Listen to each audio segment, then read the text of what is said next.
A deaf woman walks into a blind date with Philadelphia's most dangerous crime boss, a setup meant to humiliate them both. But when their eyes meet across the candlelit table, he doesn't fumble or panic. Instead, Kael Virelli raises his hands and signs her name with perfect fluency, his fingers moving like he's been waiting his whole life to speak her language. The room goes silent. The joke dies. And something far more dangerous than power begins to unfold. If you want to see where this impossible night leads, stay until the end and drop a comment with your city so I can see how far this story travels. Takishite. The rain came down hard that Friday night, turning Philadelphia's streets into black mirrors that reflected neon and headlights in fractured streaks. Inside Marcello's, the kind of Italian restaurant where reservations required connections and cash arrived in briefcases, the dinner crowd hummed with the comfortable noise of privilege and secrets. Elara Quinn sat in this corner booth by the window, watching raindrops race each other down the glass.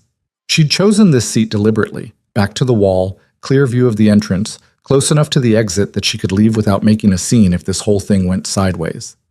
Her friend Mira had set up this date with all the subtlety of a sledgehammer, insisting that Elara needed to get back out there after 2 years of teaching, Netflix, and exactly 0 romantic complications. The problem was that Mira had a twisted sense of humor and a habit of thinking she was funnier than she actually was.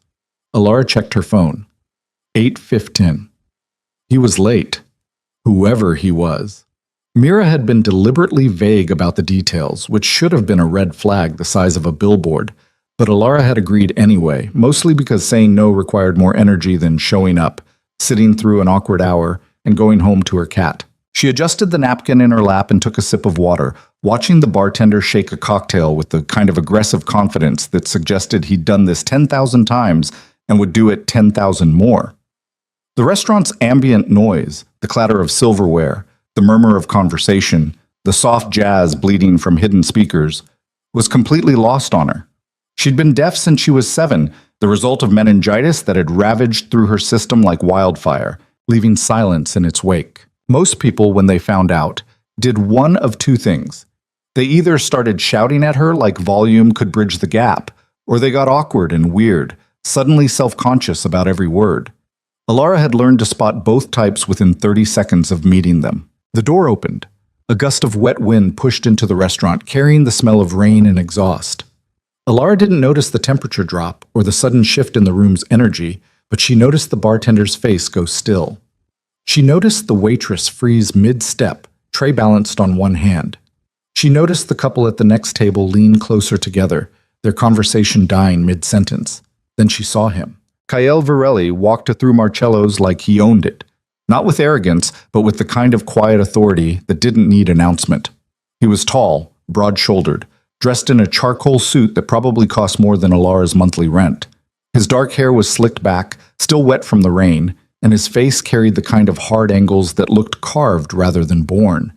But it was his eyes that caught her, pale gray, sharp as broken glass, scanning the room with the methodical precision of someone who'd learned early that survival required awareness. He didn't smile, didn't nod to anyone, just moved through the space like a knife through water, parting the crowd without touching it. And he was walking straight toward her.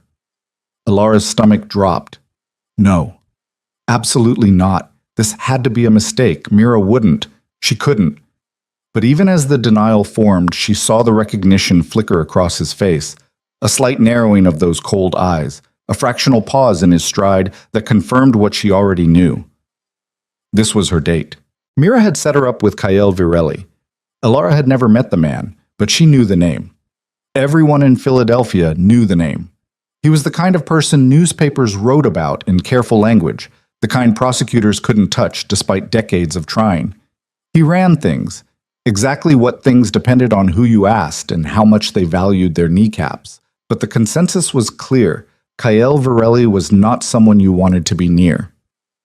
And he was standing at her table. He looked down at her. She looked up at him. For 3 seconds, neither of them moved. Then something strange happened. Kael Virelli's expression shifted, not into warmth exactly, but into something less predatory. He glanced toward the bar where 2 men in expensive suits were watching with barely concealed grins, like kids waiting for a firecracker to go off. Elara followed his gaze, saw the smirks. and understood instantly. This was a setup, a joke, someone's idea of entertainment. Pair the crime boss with the deaf girl and watch the awkwardness unfold. Anger flared hot in her chest, not at Kyle, but at whoever had orchestrated this, at Mira for being complicit, at the casual cruelty of people who thought disability was punchline material. She started to stand, ready to walk out and leave this whole mess behind. But Kyle raised one hand, palm out, a gesture that said, "Wait." Then he did something Alara hadn't expected.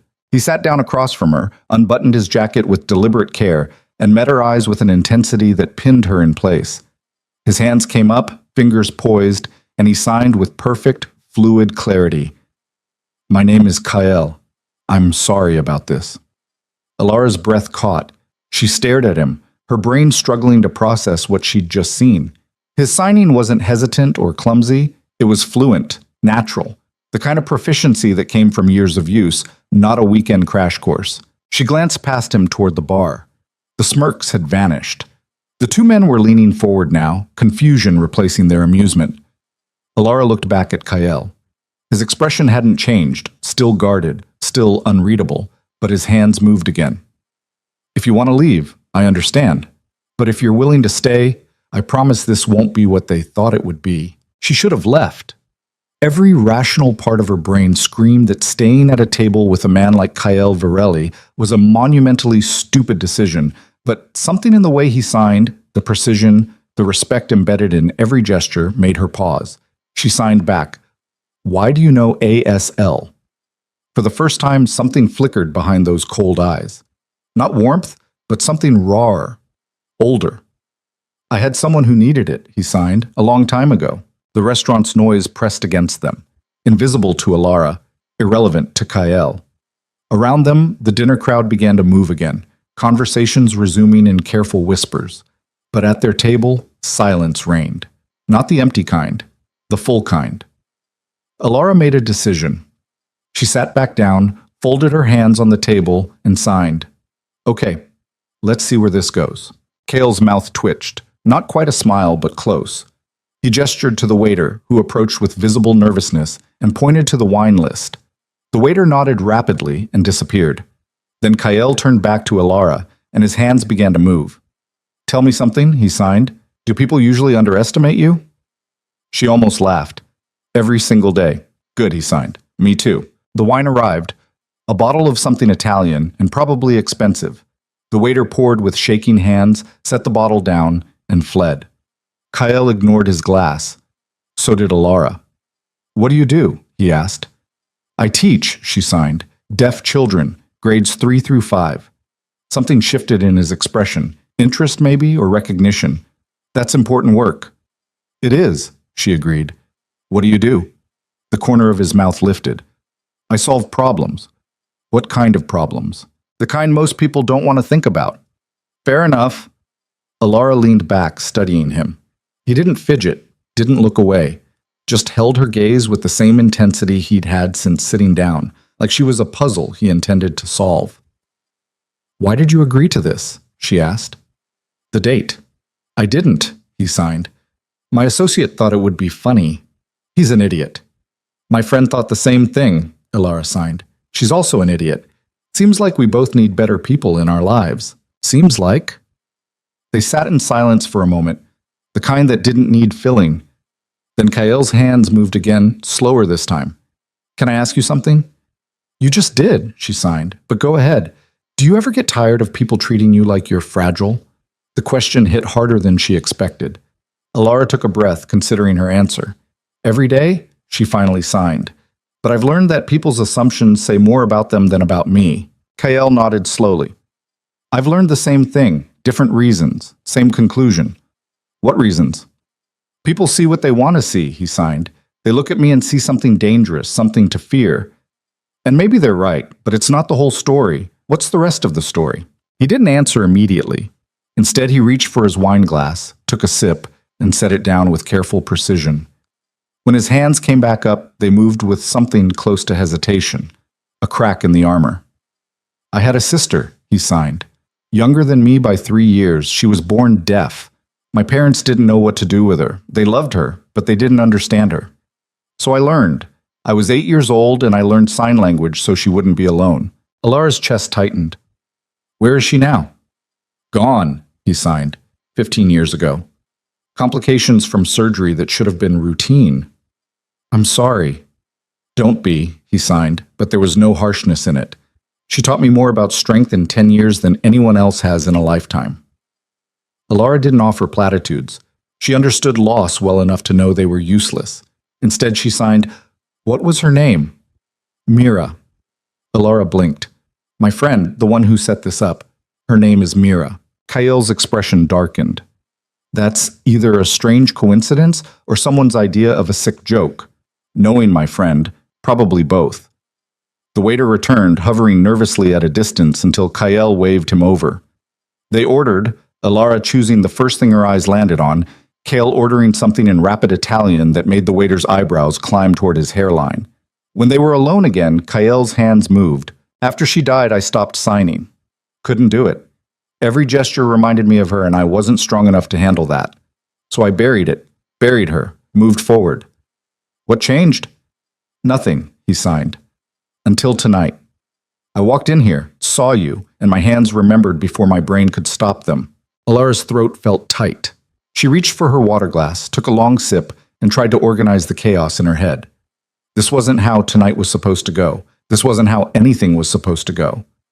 I don't know what this is, she signed honestly. I came here expecting disaster. Instead, I'm sitting across from someone who actually understands. Is that a good thing? I don't know yet. Kael almost smiled. Fair. Their food arrived in waves, plates of pasta and roasted vegetables, and something involving truffle oil that smelled so good even Alara's limited sense of taste couldn't ignore it. They ate slowly, hands moving between bites, the conversation flowing in a rhythm that felt oddly natural. Do you like teaching? Kael asked. I love it, Alara signed. Those kids, they're told every day that they're broken, that they're less than. I get to show them that's bullshit. How? By giving them tools, language, community. By showing them that silence is an emptiness. It's just a different kind of full. Kael set down his fork. You're good at this. At what? Talking without talking, she smiled. You're not so bad yourself. I'm rusty. Could have fooled me. The restaurant around them had settled into its late evening rhythm. Tables emptying, voices dropping, the lighting dimming to something more intimate. Alara found herself leaning forward, elbows on the table, watching Kael's hands with a focus she usually reserved for her most challenging students. Can I ask you something personal? She signed. You can ask. I might not answer. The people you work for or with or whatever, do they know you sign? No, he signed immediately. And I'd prefer to keep it that way. Why? Because the moment they know, it becomes a tool, a vulnerability, something they can use. Against you? Against anyone. Alara processed that. So what happens when we leave here? What do you mean? Do you go back to being whoever they think you are? Kael's hands stilled. He looked at her for a long moment, something unreadable crossing his face. Then he signed, slow and deliberate. I don't know. I've been that person for so long, I'm not sure there's anything else left. I don't believe that. Why not? Because people who have nothing left don't look the way you do when you sign. They don't remember their sister's name with that much pain still attached. He didn't respond, just sat there, hands resting on the table, jaw tight. Alara pushed. What are you afraid of? That you're right, he signed finally, that there is something else, and that reaching for it will cost me everything I've built. Would that be so terrible? Depends on what replaces it. The waiter returned with dessert menus. Neither of them looked. Kael waved him away with a gesture that was somehow both polite and final. When they were alone again, Alara signed, I have a proposal. I'm listening. Come see where I work. Meet the kids. See what it looks like when people build something instead of just protecting what they have. Kael's expression shifted. Surprise, maybe, or suspicion. Why? Because I think you need to remember what your sister showed you, and because I'm curious to see if the man sitting across from me right now is real or just a performance. And if it's a performance, then we both wasted a nice dinner. And if it's not, then maybe you'll figure out what comes next. Kael sat back, studying her with those pale, calculating eyes. Alara held his gaze, refusing to flinch or soften. She'd spent too many years being underestimated to back down now. Finally, he signed, When? Monday, 3 o'clock. I'll text you the address. How do you know I'll come? I don't, she signed, but I think you will anyway. Something close to respect flickered across his face. He reached into his jacket, pulled out a business card, and slid it across the table. It was blank except for a phone number embossed in black. Text me, he signed. I'll be there. They left Marcello's separately, Ilara first, walking out into the rain with her coat pulled tight and her mind spinning. Kyle stayed behind, settling the bill and ignoring the stares from his associates at the bar. When he finally stood to leave, he paused at their table, looked both men in the eye, and signed something they couldn't understand. Touch her, and I'll bury you myself.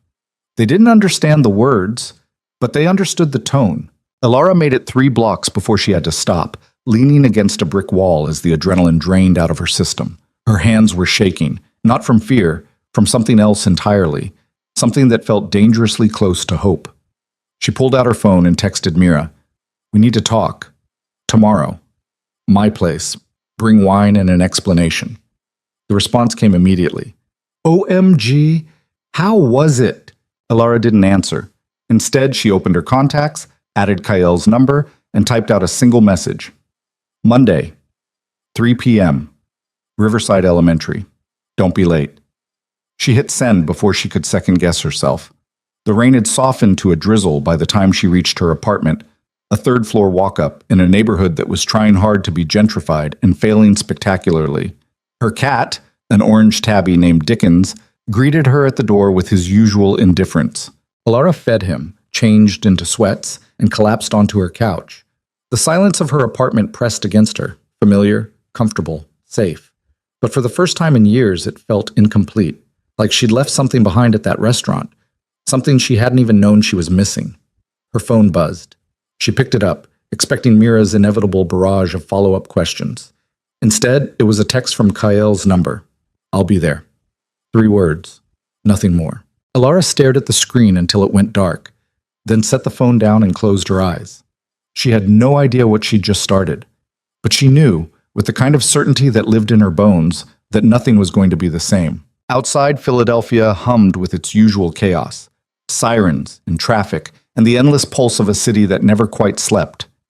Inside, Ilara sat in silence, her mind replaying the way Kael's hands had moved, the precision of each sign, the weight of everything left unspoken. Monday felt impossibly far away and terrifyingly close. She wondered if he felt the same. Monday arrived with the kind of gray cold that made Philadelphia feel like it was holding its breath. Kael stood across the street from Riverside Elementary at 2:45, hands shoved deep in his coat pockets, watching kids stream out through the front doors in clusters of noise and color. He'd been there for 20 minutes already, studying the building's layout, the exits, the security cameras mounted above the entrance. Old habits. He shouldn't have come. Had told himself a dozen times over the weekend that this was a mistake, that getting involved with someone like Ilara Quinn was the kind of distraction that got people killed in his line of work. But Sunday night had found him lying awake at 3 in the morning, staring at his ceiling, his hands remembering signs he hadn't made in 15 years. So here he was. A black SUV rolled past, slowing as it reached his position. The rear window came down 6 inches. Marco Tesaro's face appeared in the gap, all sharp cheekbones and sharper suspicion. "Boss," Marco said, "the hell you doing in this neighborhood?" Kael didn't turn his head. "Taking a walk. In front of an elementary school. Fresh air's good for you. You should try it." Marco's jaw worked like he was chewing on a response he knew better than to voice. "Dante wants to meet, says it's important. Tell Dante I'll call him when I'm done." "Done with what?" Now Kael did turn, fixing Marco with the kind of look that had made grown men reconsider their life choices. "You got a hearing problem I should know about?" Marco's face went carefully blank. "No, boss." "Then fuck off." The window rolled up. The SUV pulled away. Kael watched it disappear around the corner, cataloging the tension in Marco's shoulders, the way his hands had gripped the doorframe just a little too tight. People were asking questions. That was fine. Let them ask. He'd been answering questions with silence and violence for 2 decades. He could do it for another week. At 2:58, he crossed the street and pushed through the elementary school's front doors. The inside smelled like floor wax and construction paper and something vaguely institutional that he couldn't quite place. A bulletin board near the entrance displayed student artwork, crayon drawings of families and houses and dogs with legs in the wrong places. A hand-painted banner stretched across the hallway. Every voice matters. Can I help you? The woman behind the front desk was maybe 60, gray hair pulled back in a bun that looked like it could survive a hurricane.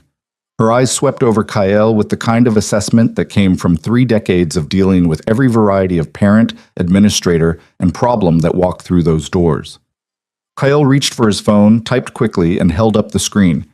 Here to see Alara Quinn, 3 o'clock appointment. The woman's expression shifted, not quite softening, but losing some of its edge. She nodded, picked up the desk phone, and spoke into it briefly. Then she gestured down the hallway. Room 7B, second floor, end of the hall. Stairs are to your right.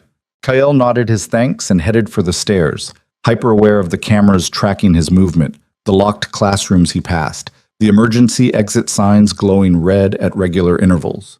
The building was old but well-maintained, the kind of place that ran on tight budgets and tighter dedication. He found room 7B at the end of a hallway decorated with more student work.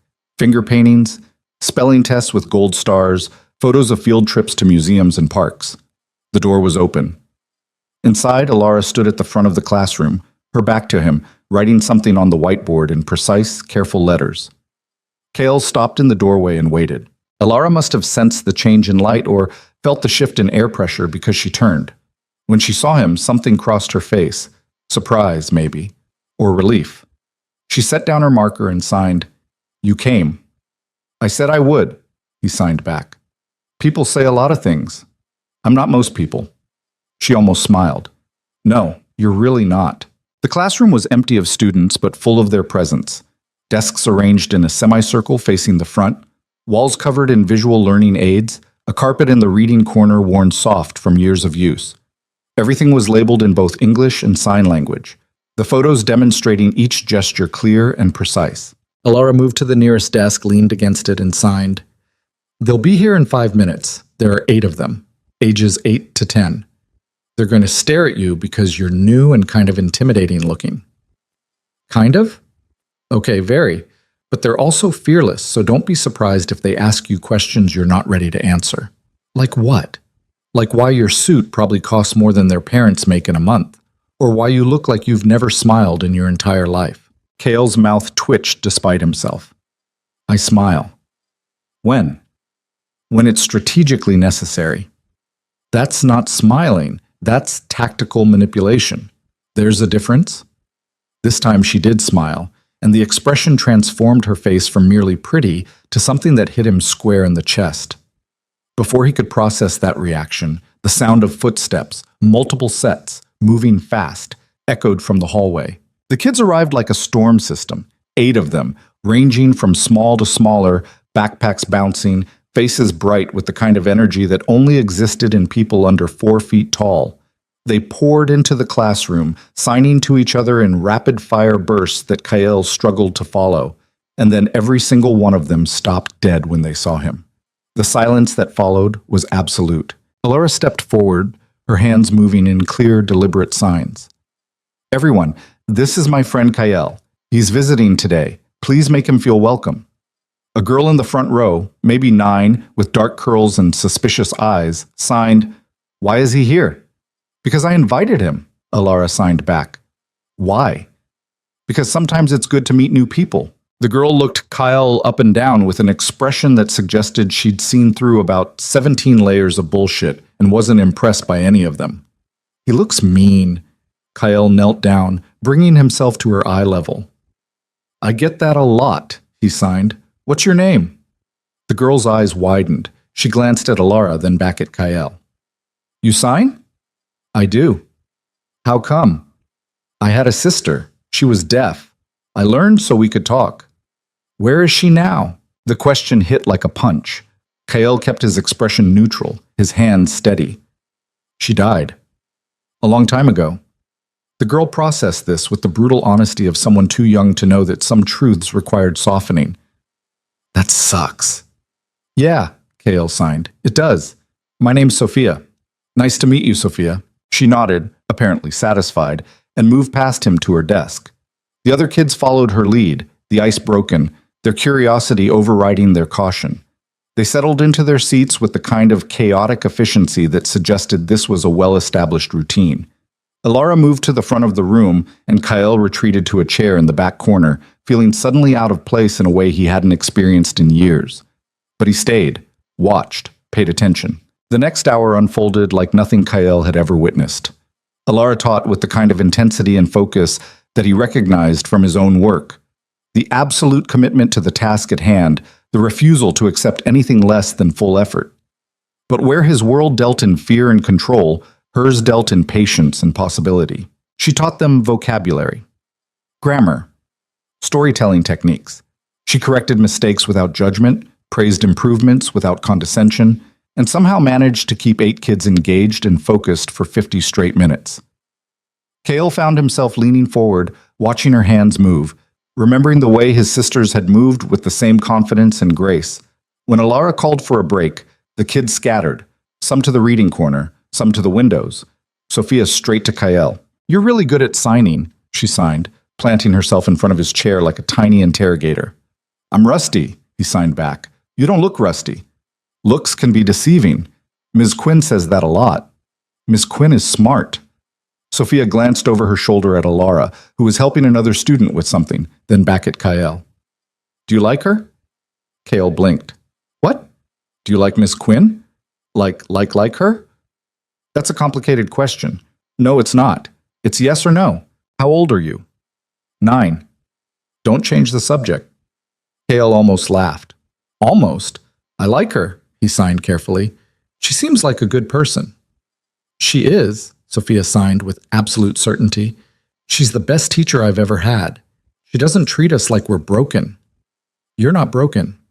"I know, but a lot of people don't." The simplicity of the statement cut deeper than it should have.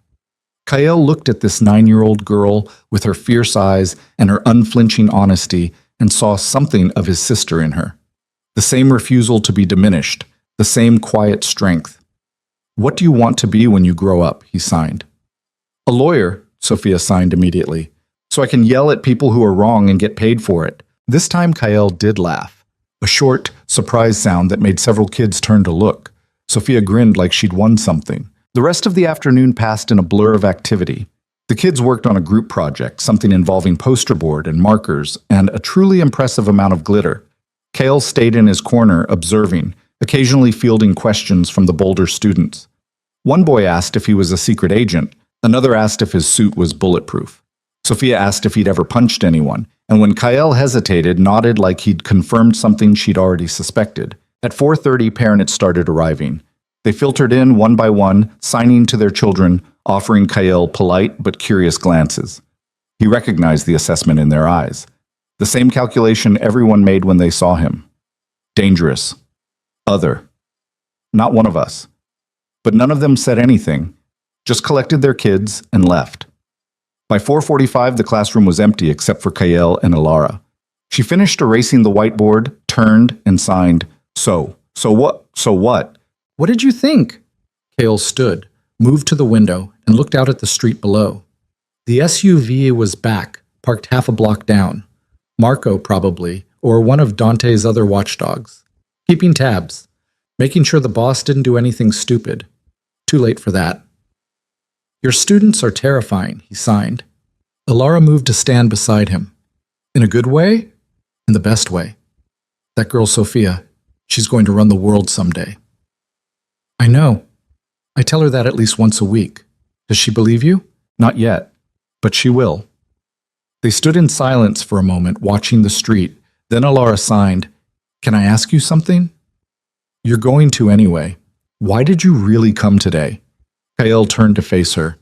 Because I needed to see if I was remembering it right. Remembering what? What it felt like, he signed slowly, to be part of something that wasn't about power or control or fear. To be around people who built things instead of breaking them. And? You were right. I'd forgotten. Alara's expression softened. It's not too late to remember, isn't it? Not if you don't want it to be. Before Kyle could respond, his phone buzzed. He pulled it out, glanced at the screen, and felt his jaw tighten. 3 missed calls from Dante. 4 texts from Marco.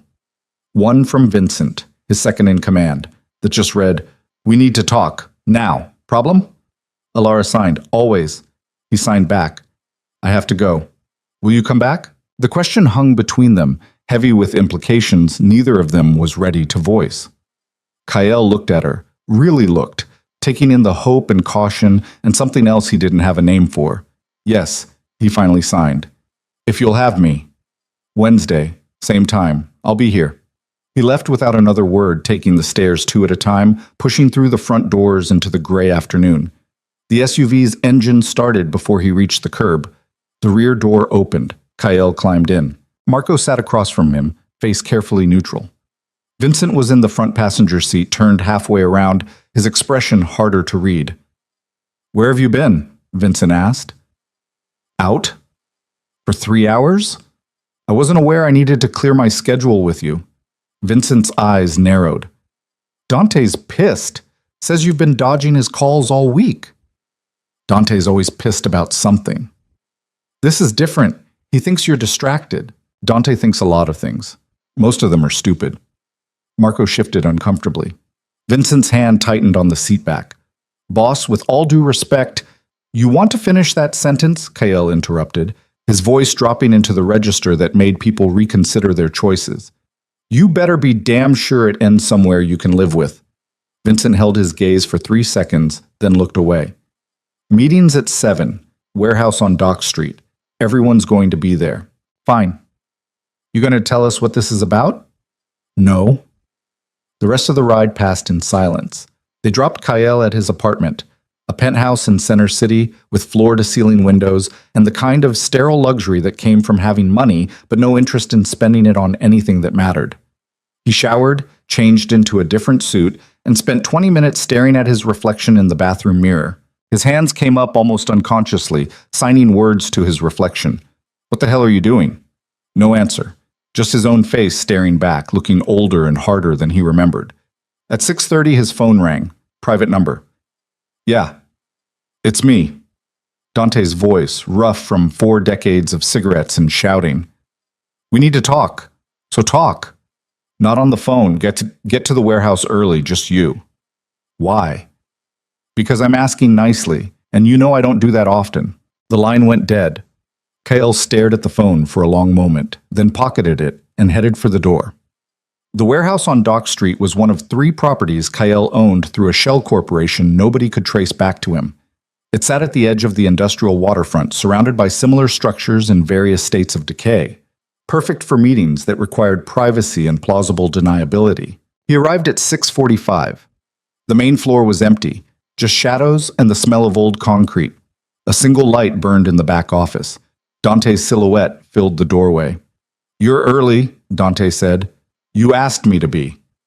Dante stepped aside, gesturing Kyle into the office. It was small, cramped, dominated by a metal desk and 2 chairs that had seen better decades. Dante closed the door and leaned against it, arms crossed.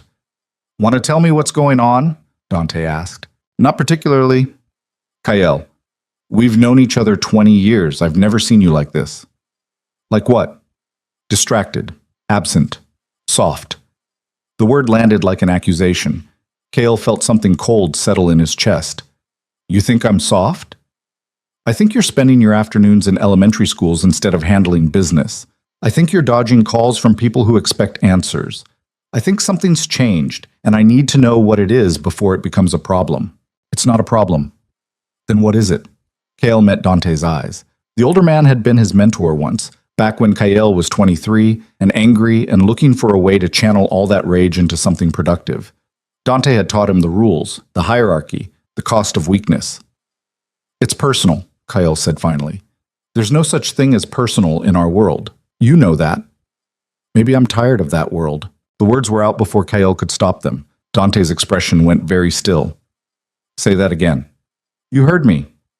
"Kyle, listen to yourself. You run half this city. You've got power, money, respect, and you're thinking about walking away because of what? A woman? Some feel-good bullshit about redemption?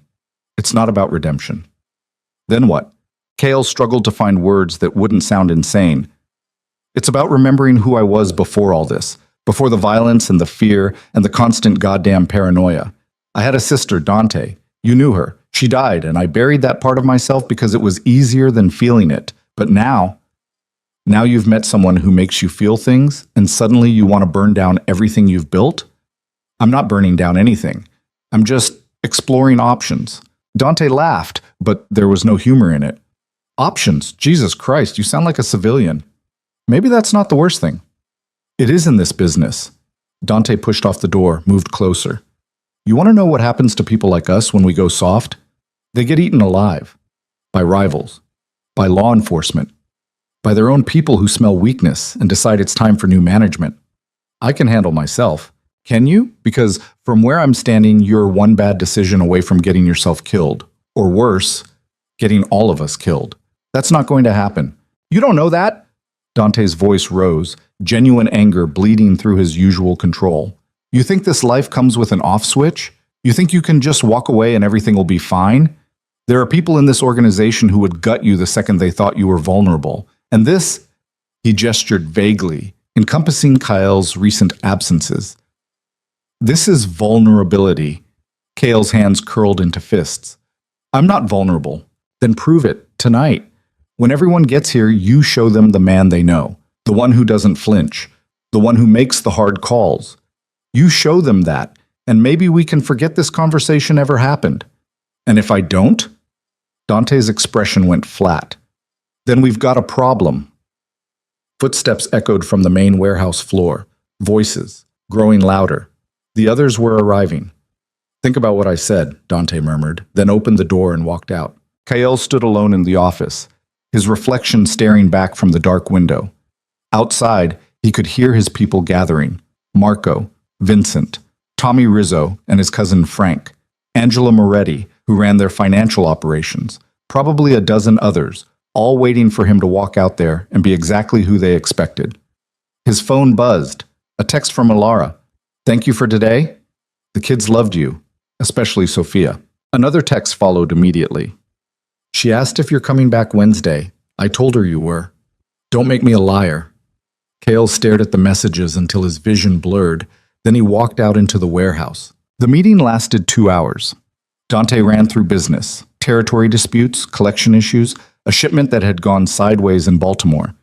Kyle listened, contributed when necessary, made the kind of decisions that had kept him alive and on top for 15 years. He was good at this. Had always been good at this. It came as naturally as breathing, but the whole time part of his mind was elsewhere, in a classroom with 8 kids and a teacher who looked at him like he might be worth saving.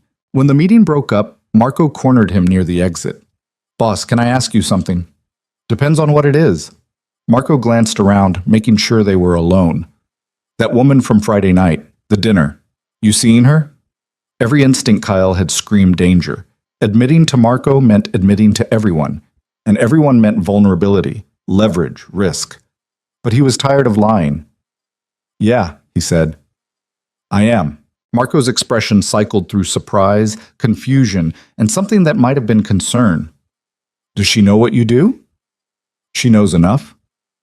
And she's okay with it? We haven't gotten that far yet. Kyle. Marco stepped closer, lowering his voice.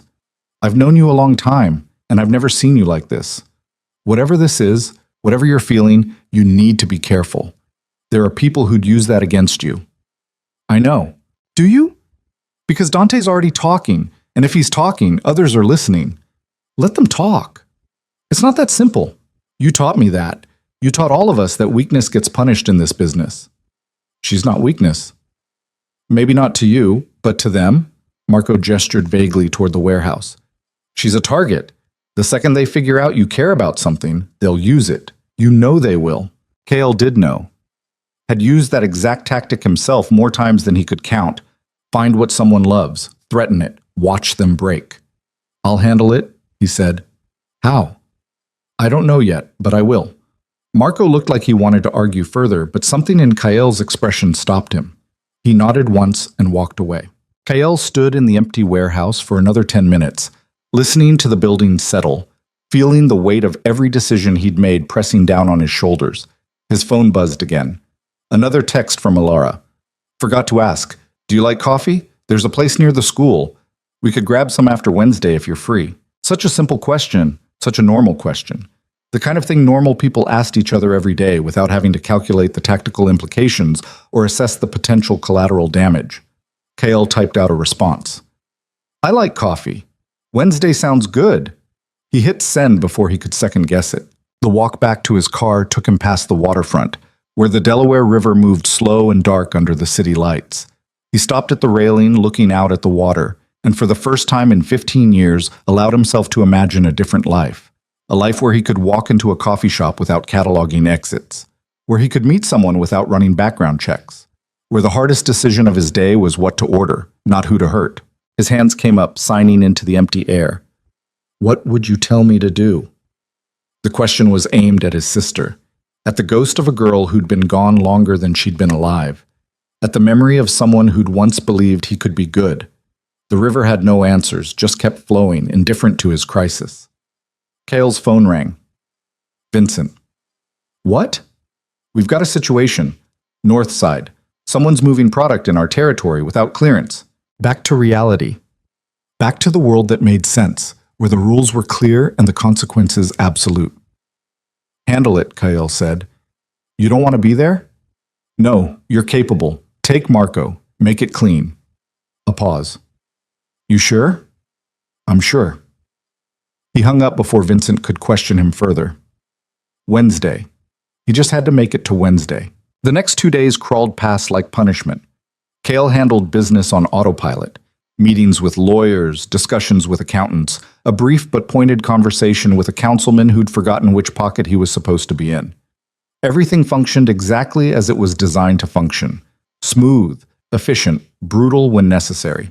But his mind kept drifting back to that classroom, to Sophia's fierce questions and Alara's patient hands, and the way the afternoon light had slanted through those windows, making everything look softer than it had any right to be. Tuesday night, he got a call from Angela Moretti. We need to talk about the accounts, she said without preamble. What about them? There's movement I don't recognize. Someone's been asking questions, poking around. Kale's grip tightened on the phone. Who? Don't know yet. But they're good. Professional. This isn't local heat. Federal? Maybe, or private. Could be a rival doing reconnaissance. Either way, we need to be careful. Tighten everything up. Move the liquid assets to the backup accounts. And Angela, keep this quiet. I don't want panic. Already done. But Kyle, whatever you're doing right now, whatever's got you distracted, you might want to put it on hold until we figure this out. Noted. He ended the call and stared at the ceiling of his bedroom, sleep suddenly impossible. Wednesday morning arrived gray and cold. Kale showered, dressed, forced himself to eat breakfast even though his stomach was twisted in knots. At 2:30, he was parked across from Riverside Elementary again, watching the building and the street and the slowly gathering clouds that promised rain. His phone rang. Dante. Kale almost didn't answer, but old habits won out. What? Where are you? Dante's voice was tight. Out. Are you at that goddamn school again? That's none of your business. It is when it puts us all at risk. Angela called me. Told me about the federal interest. You know what happens if they connect you to that woman? To those kids? They'll use them, Kyle. They'll squeeze every drop of leverage they can find. I know. Then what the hell are you doing? Kale watched Alara's car pull into the parking lot. Watched her get out, balancing a coffee cup in her bag, moving with the kind of unselfconscious grace that came from someone who'd never had to calculate threat levels before crossing a parking lot. I'm trying, he said quietly, to figure out if there's anything left in me worth saving. Jesus Christ. Dante's exhale crackled across the line. You're really going through with this. I don't know what I'm doing, but I know I can't keep living the way I have been. Then you're a fool, and fools don't last long in our world. The line went dead. Kale sat in his car for another 3 minutes, watching Alara disappear into the building. Every rational part of his brain screamed at him to drive away, to cut ties, to protect her by removing himself from her orbit before his world could touch hers. But his hands remembered the signs. His chest remembered how it felt to breathe without weight. He got out of the car and crossed the street. The afternoon unfolded like the previous one, but with subtle differences. The kids were louder, more comfortable with his presence. Sophia appointed herself his personal guide, explaining classroom rules with the kind of authority usually reserved for military generals. Another boy, Marcus, asked if Kyle could help him with his math homework, and Kyle found himself walking through long division using signs he had to look up on his phone. Elora watched from the front of the room, something soft in her expression that made Kyle's chest ache. At 4:30, after the last parent had collected their child, Elora signed. "Coffee?" "Coffee," Kyle agreed. They walked 3 blocks to a small shop called Grounds for Thought, the kind of place with mismatched furniture and local art on the walls, and a chalkboard menu that changed daily. Elora ordered something complicated involving caramel and extra foam. Kyle got black coffee and felt judged by the barista's expression. They found a table in the corner, away from the window. Elora wrapped her hands around her cup and signed, "You look tired." "I am tired. Bad week. Complicated week. Want to talk about it?" Kale hesitated. The smart play was to deflect, to keep his 2 worlds separate and sealed. But sitting across from her, watching the way the coffee shop's warm light caught in her hair, he found himself breaking his own rules. "People in my life are concerned," he signed. "They think I'm making mistakes. Getting distracted." "Are you?" "Probably. Do you regret it?" "No." The answer came faster than he expected. "But I don't know how to reconcile who I am with this. This? Being here, with you. In a world that doesn't run on fear and control." Elora set down her coffee. "You keep talking about yourself like you're just one thing, like you're not allowed to contain multitudes. In my experience, multitudes get you killed, or they keep you human." Before Kale could respond, the coffee shop door opened. Marco walked in, spotted them immediately, and his face went carefully blank. Kale's entire body went rigid. Marco approached the table slowly, hands visible, posture non-threatening, but his eyes were hard. "Boss, didn't expect to see you here." "Who is this?" Elora signed. "Someone from work," Kale signed back, then spoke aloud to Marco. "What do you want?" "Need to talk. It's urgent." "I'm busy." "It's about the thing Angela mentioned. It's gotten worse." Kale felt the walls closing in. He glanced at Elora, saw the concern in her eyes, then back at Marco. 5 minutes. They stepped outside. The temperature had dropped another 10 degrees. Marco lit a cigarette with shaking hands. "Vincent's been picked up," Marco said without preamble. "FBI grabbed him 2 hours ago. They've got him on wire fraud, money laundering, and about 6 other things that'll put him away for 20 years if he flips." Kale's blood went cold. "Does he know enough to hurt us?"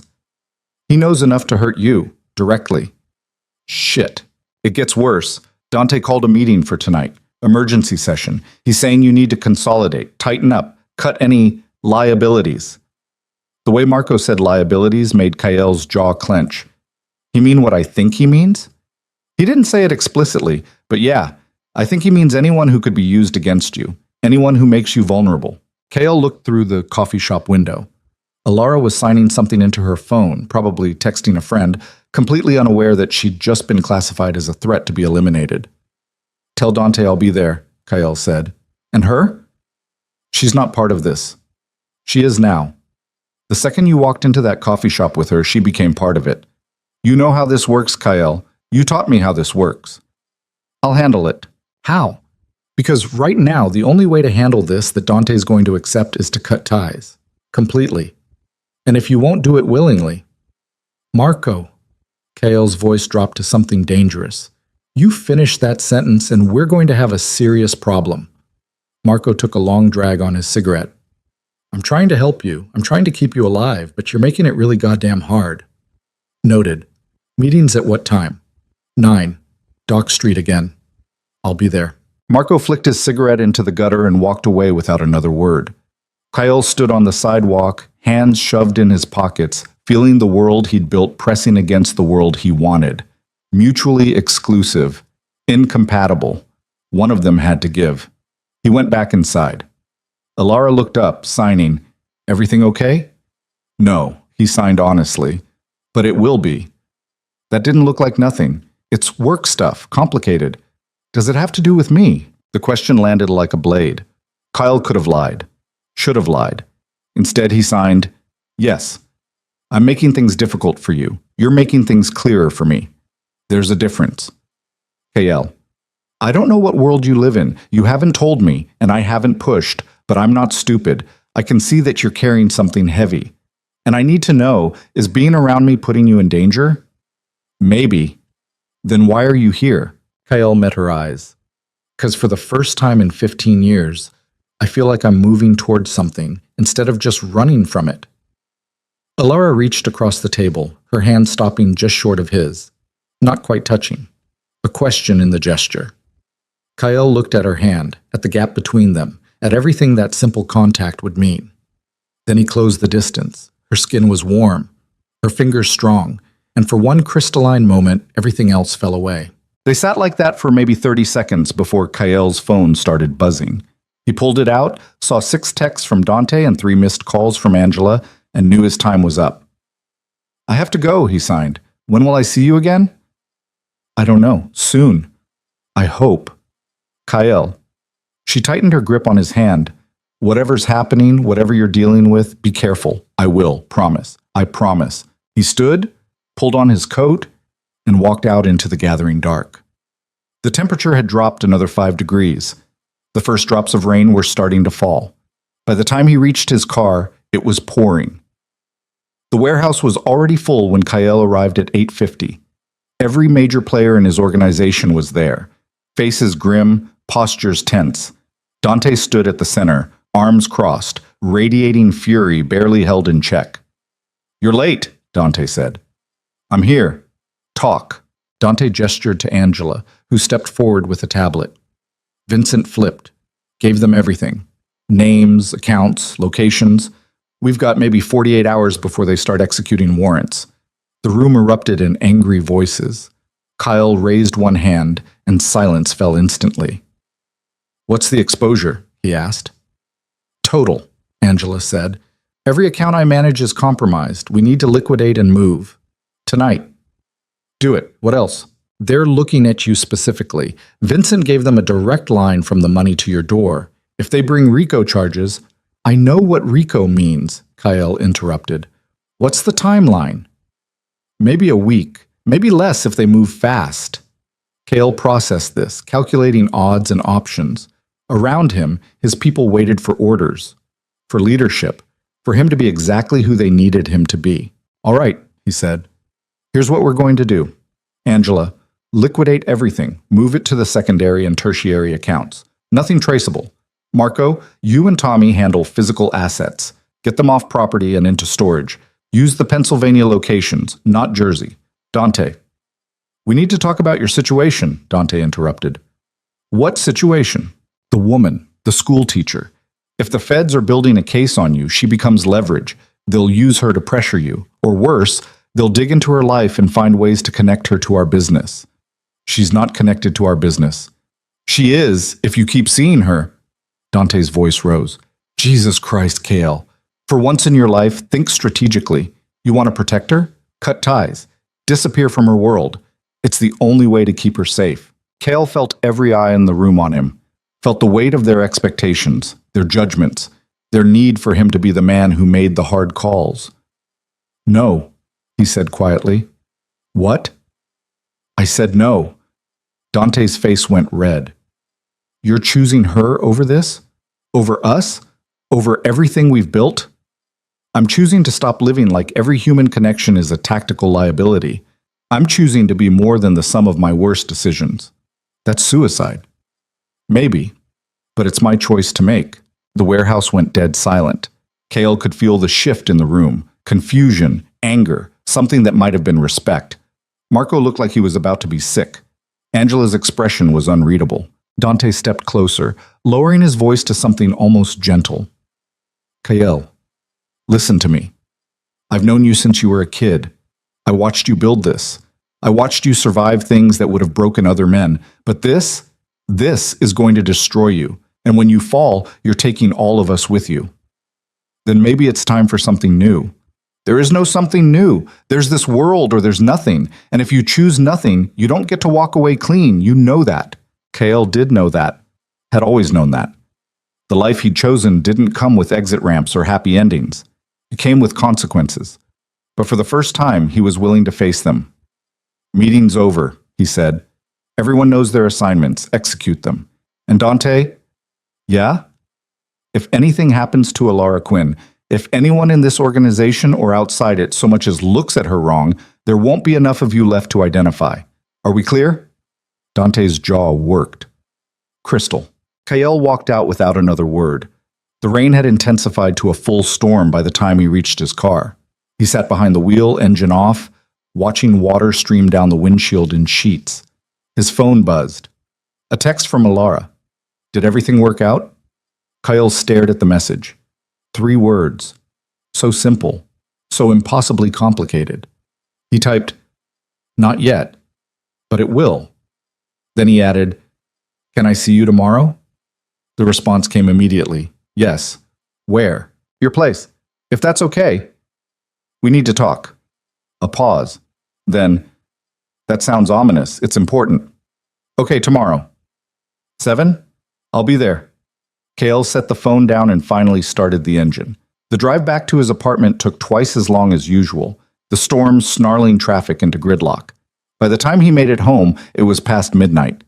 He poured 3 fingers of whiskey, stood at his window, and watched Philadelphia glitter through the rain. Somewhere out there, federal agents were building a case that would bring down everything he'd spent 15 years constructing. Somewhere out there, his own people were questioning his judgment, his loyalty, his sanity. And somewhere out there, Alara Quinn was probably asleep, completely unaware that her world was about to collide with his in ways neither of them was prepared for. Cale raised his glass to the city and drank. Tomorrow, he'd tell her everything. Tomorrow, he'd give her the choice to run while she still could. Tomorrow, he'd find out if there was anything left in him worth saving. The storm raged on, and Kael Varelli stood in its eye, finally ready to face what came next. Kael didn't sleep, just paced his apartment until dawn broke gray and cold over the city, his mind running through every possible way the conversation with Alara could go. Most scenarios ended badly. Some ended catastrophically. None ended with her looking at him the same way she had across that coffee shop table. By 6:30, his phone was exploding with updates. Angela confirming the last transfers had gone through. Marco reporting that the physical assets were secure. Tommy sending a terse message that simply read, "We're clean. For now." And one from Dante that made Kael's jaw clench. "You're making a mistake. Last chance to fix it." He deleted it without responding. At 6:45, he showered, dressed in jeans and a sweater, instead of his usual armor of expensive suits, and stood in front of his bathroom mirror practicing signs he hadn't needed in years. The words felt clumsy on his hands, like trying to speak a language he'd once been fluent in, but had abandoned so long the grammar had calcified. "I need to tell you something. My world is dangerous. You deserve to know what you're walking into." The signs looked pathetic in his reflection, inadequate for what he needed to convey. He tried again. "I'm not who you think I am." Worse. That sounded like the opening line of every bad confession scene in every terrible movie. His hands dropped. Maybe there were no right words for this. Maybe honesty just meant showing up and letting the truth detonate however it was going to detonate. At 7:03, he pulled up outside Alara's building, a converted warehouse in the Northern Liberties neighborhood, all exposed brick and industrial windows. He'd run a background check on the address 3 days ago. Couldn't help himself. Old habits. The building had decent security, a doorman who worked nights, cameras covering the entrance and parking garage. Not enough. Not nearly enough if someone wanted to get to her. Kyle killed the engine and sat for a moment, watching rain streak down his windshield. His phone buzzed. Text from Marco. Last chance to reconsider. He pocketed the phone without answering and got out. The lobby was empty except for a guy reading a newspaper behind the desk. He barely glanced up as Kyle signed in, just waved him toward the elevators with the bored efficiency of someone who'd seen every variety of visitor and stopped caring about distinguishing between them. 3rd floor. Unit 3C. Kyle raised his hand to knock, then paused. From inside, he could hear music, something with piano, muffled but clear enough that he recognized it as live performance, not a recording. Classical, probably. The kind of thing people played when they were thinking too hard about something. He knocked. The music stopped. Footsteps approached. The door opened. Sit. Alara stood there in jeans and an oversized sweater, hair pulled back in a messy bun, no makeup, looking more beautiful than she had any right to. Her eyes widened slightly when she saw him, then she smiled and stepped back, gesturing him inside. The apartment was small but warm, lots of plants, bookshelves crammed with titles in both English and what looked like academic texts on deaf education. Photos on the walls of her with friends, with students, with a couple who might have been her parents. A beat-up upright piano sat against one wall, sheet music scattered across its top.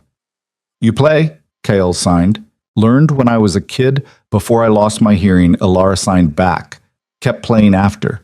I can't hear it, but I can feel it. The vibrations. It helps me think." "What were you thinking about? You.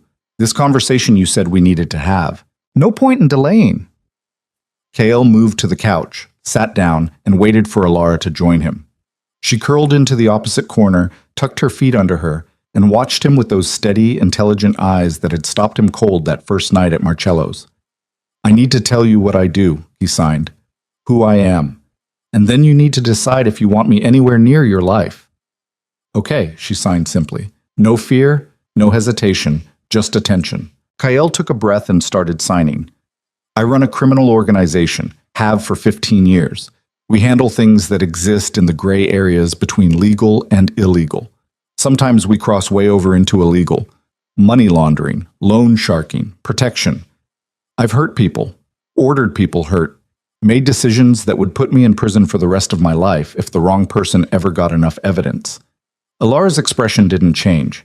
She just kept watching. 3 days ago, one of my people got picked up by the FBI. He's talking, giving them everything, which means in the next week, maybe 2, they're going to come after me, after everyone connected to me. And that includes you now. How? Because I've been seen with you. Because people in my organization know about you. Because the second they start building their case, they're going to look at everyone in my life and figure out how to use them. Use them how? As leverage, as pressure. They'll threaten you to get to me, or they'll dig into your life looking for connections. And even if they don't find any, the investigation alone will destroy your reputation. You teach children, Ilara. You work in a world that requires trust. The second your name gets attached to mine in some federal filing, that trust evaporates. Ilara processed this in silence for a long moment. Then she signed, "Why are you telling me this? Because you deserve to know. Because I'm done lying about who I am. And because I need you to understand that the smart thing, the only safe thing, is for you to walk away. Right now. Block my number. Forget you ever met me. I'll make sure no one bothers you. I'll disappear from your world completely. Is that what you want?" The question hit like a physical blow. Kael's hands trembled as he signed, "No, but what I want doesn't matter. Your safety does. Shouldn't I get to decide what matters to me? Not when the cost is this high." Ilara unfolded from the couch, moved to the window, and stared out at the rain-soaked street below. Kael watched her shoulders rise and fall with deep breaths, watched her hands come up and drop again like she was trying to find words that didn't exist. Finally, she turned back. "Can I ask you something? Anything.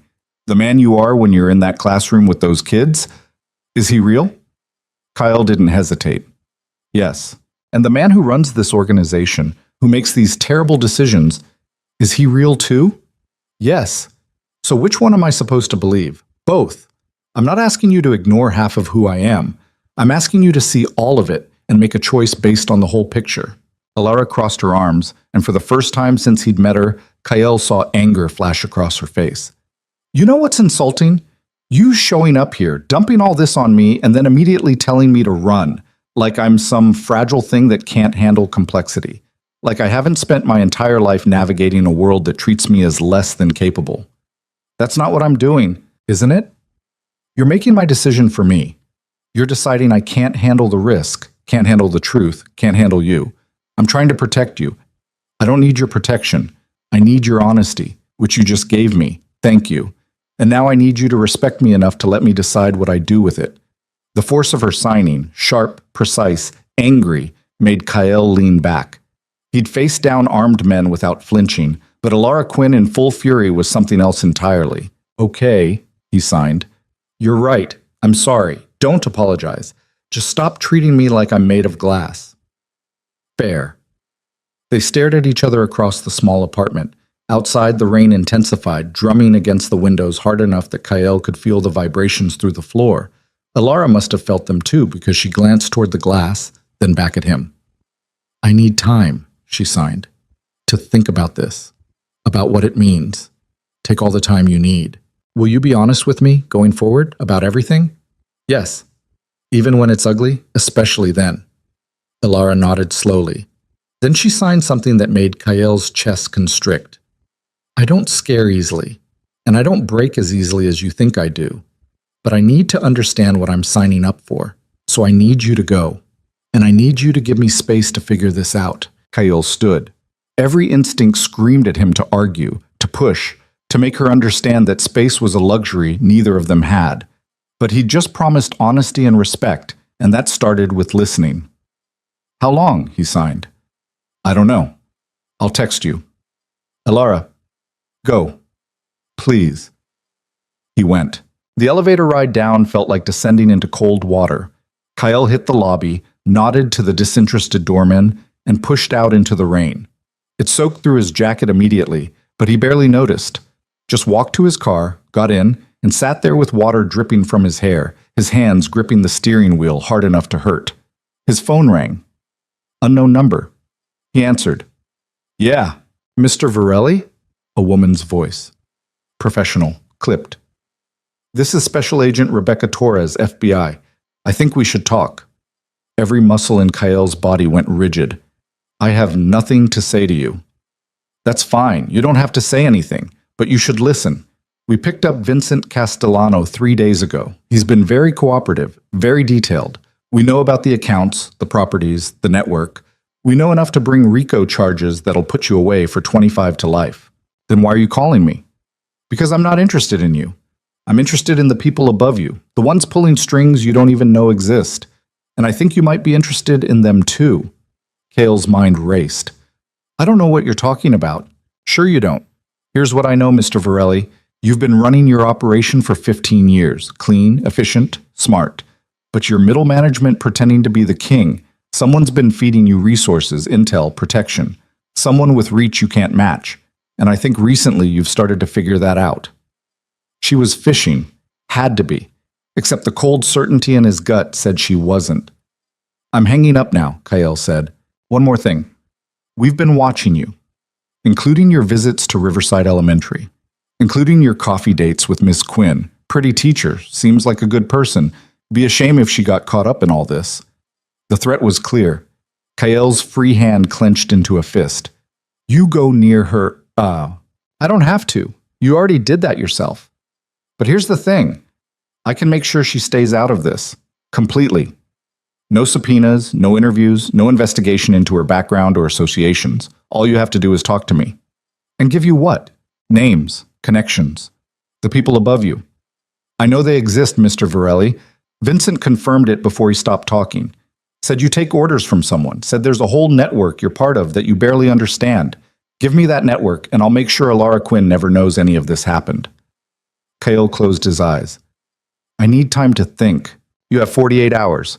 After that, I start executing warrants, and I can't control what happens to the people around you once that starts." The line went dead. Kael sat in his car, rain hammering the roof, and tried to process what he'd just heard. Someone above him, a network he barely understood. It didn't make sense. He'd built his organization from the ground up, made every decision, controlled every aspect. Except there had been moments over the years. Shipments that arrived without him ordering them. Connections that materialized when he needed them. Protection from law enforcement that seemed too convenient to be just luck. He'd attributed it to his own skill, his careful planning, his network of informants and bought officials. But what if it wasn't? What if he'd been someone's puppet this whole time? His phone buzzed. Text from Dante. "Need to see you. Now. Same place." Kael stared at the message. Something cold settled in his chest. Dante had been his mentor, his partner, the man who taught him everything about this life. If there was someone above Kael, Dante would know. He started the engine and headed for Dock Street. The warehouse was dark when he arrived, just a single light burning in the back office. Kael's instincts screamed wrong, but he pushed through the door anyway, one hand resting on the gun tucked against his spine. Dante sat behind the metal desk, smoking a cigarette despite the no smoking sign on the wall. He looked older than Kael remembered, more worn, more tired, like the years had finally caught up with him. Close the door, Dante said. Kael did. Didn't sit. Just stood there, waiting. You got a call from the FBI, Dante said. It wasn't a question. How did you know that? Because I told them to call you. The words hung in the air like smoke. Kael's hand moved fractionally closer to his gun. Say that again. Dante took a long drag on his cigarette. I've been working with them for 18 months, ever since they picked me up on that tax thing you thought I beat. I didn't beat it. I made a deal. The world tilted.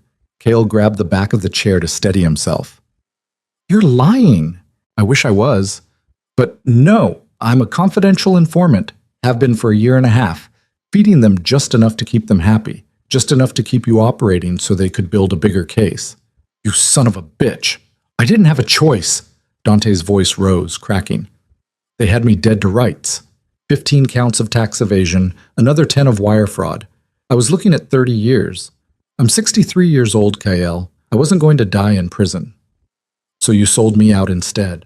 I sold out the organization. Not you. Never you. I've been protecting you this whole time, feeding them everyone else. Keeping your name as far from their files as possible. Bullshit. Vincent had my name. He gave them everything. Vincent was a mistake. I told him to keep his mouth shut, take the deal I'd arranged, but he panicked. Started talking about things I didn't know he knew, including you. Kael pulled his gun. Didn't aim it, just held it at his side. Give me one reason not to kill you right now. Because I'm the only thing standing between you and 25 to life. Dante stubbed out his cigarette. The FBI doesn't want you, Kael. They want what you know. They want the network. What network? I don't know what the hell anyone is talking about. Yes, you do. You just haven't put it together yet. Think about it. Where did your initial funding come from when you started out? How did you get access to those shipping routes? Who made sure the cops looked the other way during your first 3 years? Kael's mind raced backward. His early days in the business had been easy, suspiciously easy. He'd attributed it to his own intelligence, his careful planning. But Dante was right. There had been help, resources that appeared when he needed them. Who? Kael demanded. I don't know all of it, just pieces. But there's a group. Old money, new connections. They've been running operations in 6 cities for 20 years. They find people like you, smart, angry, ambitious, and they give you just enough rope to build something. Then they own you. Why? Control, leverage, profit. Does it matter? The point is, you've been working for them this whole time without knowing it, and they've been using you to move things, money, product, influence, that you never saw. Kael's finger tightened on the trigger. And you knew this. I suspected, but I didn't confirm it until the FBI started asking questions about transactions I'd never heard of. Accounts connected to yours that you never opened. That's when I realized how deep this went. So you made a deal. You'd give them the network, and in exchange, what? You walk? I disappear. New identity, witness protection, the whole package. And I tried to keep you out of it. I swear to God, Kael, I tried. Not hard enough. Kael raised the gun. Dante didn't flinch, just met his eyes with something that might have been regret. You pull that trigger, Dante said quietly, and you guarantee Alara Quinn gets dragged into this. They're watching you. They're watching her. The second I turn up dead, they'll assume you're cleaning house, and she becomes target number 1 for a subpoena. The gun wavered. But if you don't pull that trigger, Dante continued, I can give you a way out. I can give you the name of one person in the network. One name that'll be enough to satisfy the FBI and keep them from coming after you or anyone you care about. What name? The person who set all this up. The one who's been pulling your strings for 15 years. You give them that name and you're done. Free. Clean slate. Kael wanted to pull the trigger so badly his hand shook. But the image of Alara's face, the trust in her eyes when she'd asked if he'd be honest, stopped him. Who? He asked again. Dante pulled a folded piece of paper from his pocket and slid it across the desk. This is who really owns you. Kael picked up the paper with his free hand, unfolded it, and felt the floor drop out from under him. The name written there in Dante's careful handwriting made no sense. Made terrible, perfect sense. Marco Tesaro. No, Kael said. That's impossible. Marco's been with me for 10 years. He's loyal. He's a plant. Always has been. They put him in your organization when you started expanding, made sure he rose through the ranks, made sure he had your ear. Every major decision you've made in the last decade, who'd you run it by first? Marco, Kyle whispered. Exactly. And who knew about Alara before anyone else? Who showed up at that coffee shop? Who's been sending reports on your movements to people you've never met? The pieces clicked together with sickening clarity. Every warning Marco had given him about Alara, every concerned conversation about his judgment, it hadn't been loyalty. It had been control. Where is he? Kale's voice came out flat, dead. Safe house in Jersey. I can give you the address. But Kyle, you need to understand what you're walking into. Marco's not alone. There'll be others, and if you go after him, you're declaring war on people who have more resources than you can imagine. I don't care. You should, because they will come after everyone you've ever cared about, including her.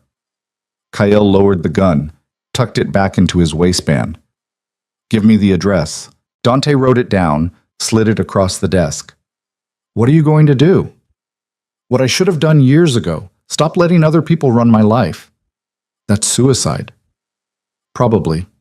But it's my choice. Kyle turned to leave. Dante's voice stopped him at the door. For what it's worth, I'm sorry. I know you won't believe that, but it's true. You were like a son to me, and I failed you. Kyle looked back. Yeah, you did. He walked out into the rain. The drive to Jersey took 90 minutes through storm traffic. Kale spent every second of it calling in favors, assembling resources, preparing for what came next. He called Angela, told her to move the last of the liquid assets into accounts only he could access. He called Tommy, gave him a list of names and instructions to keep them safe. He didn't call Marco. Didn't want to tip his hand. The safe house was in a neighborhood that tried to look suburban and failed. Cookie-cutter homes with 2 small yards, cars that cost more than the houses, the smell of desperation masked by fresh paint and lawn services. Number 447. Dark windows. A car in the driveway that Kyle recognized as one of their fleet vehicles. He parked 3 houses down, checked his gun, and approached on foot. The front door was locked, but not alarmed, sloppy. Or maybe Marco was expecting him. Either way, Kyle picked it in 45 seconds and slipped inside. The house was silent, empty furniture, the kind that came with short-term rentals. No personal effects. No signs of life except for a light burning upstairs. Kale climbed the stairs with his gun drawn, every sense screaming alert. The bedroom door at the end of the hall was cracked open. He could see shadows moving inside. He kicked it open. Marco sat in a chair by the window, hands folded in his lap, looking calm. Too calm. Like he'd been waiting. Took you longer than I expected, Marco said. Kale aimed the gun at his head. How long? Since the beginning. I was recruited out of college. Psychology degree, specialization in behavioral manipulation. They saw potential, trained me, placed me with you when you were still small enough to be molded. Who are they? Does it matter? They're everywhere and nowhere. Old families with new methods. People who figured out that real power doesn't come from being visible. It comes from controlling the people who are. And Alara? Something flickered in Marco's expression. She was never part of the plan. That was all you. And honestly, it screwed everything up. You were supposed to be predictable, controllable, but you started wanting things we didn't program into you. Like what? Like redemption. Like love. Like a way out. Marco shook his head. It made you dangerous, unpredictable. So yeah, when you started seeing her, I reported it, recommended extraction. They disagreed, thought they could use it. Turns out they were wrong. Kale's finger tightened on the trigger. Give me names. Or what? You'll kill me? Go ahead. I'm insured. The second I don't check in, they activate contingencies. And guess who's at the top of the contingency list? He didn't have to say the name. Kyle knew. So here's how this plays out, Marco continued. You can kill me. Feel good about it for maybe 30 seconds. And then they'll erase Alara Quinn from existence. Won't even be dramatic about it. Just an accident, a home invasion, something random and untraceable. Or what? Or you walk away. Completely. You disappear from Philadelphia. You never contact her again. You give up everything you've built. And in exchange, they leave her alone. She gets to live her life, teach her students, never knowing any of this happened. That's not a choice. It's the only choice you get. Kale stood there, gun aimed, mind racing through scenarios. He could shoot Marco, take the war to whoever was pulling the strings, fight with everything he had. But Marco was right. The second he started fighting, Alara became a target, and he couldn't protect her from an enemy he couldn't see. How do I know they'll keep their word? Kyle asked. You don't. But you know what happens if you don't take the deal, so really, what choice do you have? None. He had no choice, and that realization felt like drowning. Kale lowered the gun. I want proof. I want confirmation that she's safe. You'll have it. 24 hours after you leave the city, you'll get a message. Proof of life, proof she's untouched, and as long as you stay gone, it stays that way. And if I don't leave, then the first thing that happens is she loses her job. Investigation into her background, allegations of impropriety, doesn't matter if they're true. Her reputation gets destroyed, then it gets worse from there. Kyle felt something inside him crumble. This was it, the moment where every choice led to loss. He could save himself or save her, but not both. He'd spent 15 years building power, accumulating control, making sure he was never vulnerable. And in the end, none of it mattered.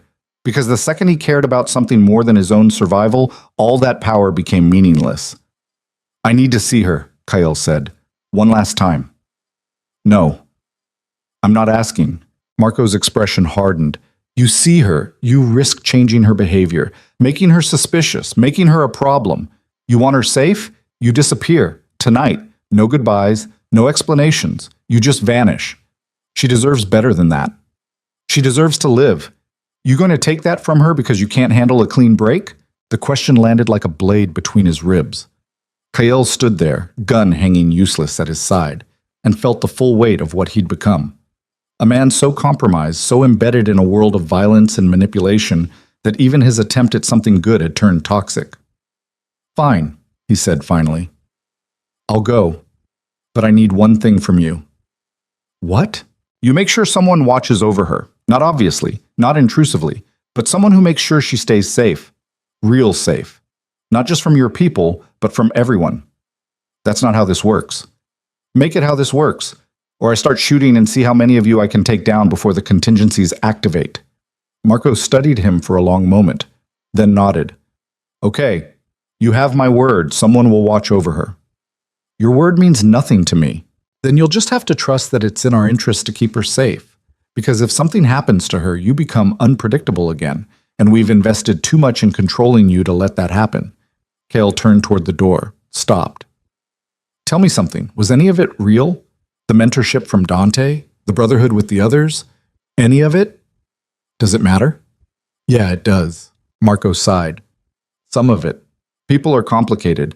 Even when they're playing roles, pieces of who they really are bleed through. Dante genuinely cared about you, even while he was selling you out. I genuinely respected your intelligence, even while I was manipulating it. It's not all or nothing. That's supposed to make me feel better? No, it's supposed to be the truth, which is what you asked for. Kale walked out without another word. The rain had stopped by the time he reached his car. The sky was clearing, stars appearing between breaking clouds. He sat behind the wheel and pulled out his phone. One last text to Alara. That was all he'd allow himself. He typed, I'm sorry. You were right to need time. I can't give you what you deserve. Take care of yourself. And those kids. Especially Sophia. His thumb hovered over send for a full minute. Then he deleted it. Wrote instead, something came up. I have to leave town. Might be a while. I'm sorry. Still inadequate. Still cowardly. He deleted that too. Finally, he wrote, I'm sorry. 2 words. Not enough. But all he could manage. He hit send. Then he turned off his phone, tossed it out the window into a storm drain, and started driving. Away from Philadelphia, away from Alara, away from the wreckage of every choice that had brought him to this moment. He didn't have a destination. Didn't matter, as long as it was far from her. The highway stretched out ahead, empty and endless. Kyle drove through the night, watching the city lights fade in his rearview mirror, feeling every mile put more distance between him and the only thing that had made him feel human in 15 years. Somewhere behind him, Alara would wake up to that message, would read those 2 words and try to make sense of them, would maybe feel relieved, maybe feel hurt, maybe feel nothing at all, and she'd be safe. That was what mattered, even if it destroyed him to make it true. The stars disappeared behind clouds again as he crossed the state line. Kyle kept driving, his hands gripping the wheel, his mind empty of everything except the road ahead and the life he was leaving behind. He'd wanted redemption, wanted to be more than the sum of his worst choices. Instead, he'd learned the cruelest lesson of all, that sometimes the most loving thing you could do was walk away, even when every cell in your body screamed to stay and fight, especially then. The highway stretched on into darkness, and Kyle Varelli drove into it alone, carrying nothing but the weight of what he'd lost and the knowledge that he'd chosen this. For her. Always for her. Kyle made it 70 miles before he turned the car around. The decision came at a rest stop just past the Delaware border, 3 in the morning, standing in fluorescent-lit bathroom that smelled like industrial cleaner and broken dreams. He'd been staring at his reflection in the scratched mirror, water dripping from his hands, when the clarity hit him like a gunshot. He was running. Again. Just like he'd run from his sister's memory for 15 years. Just like he'd run from every hard truth by burying it under violence and control. And this time, the running would cost him the only thing that had ever made him want to stop. Alara had asked him to be honest, had demanded he respect her enough to let her make her own choices.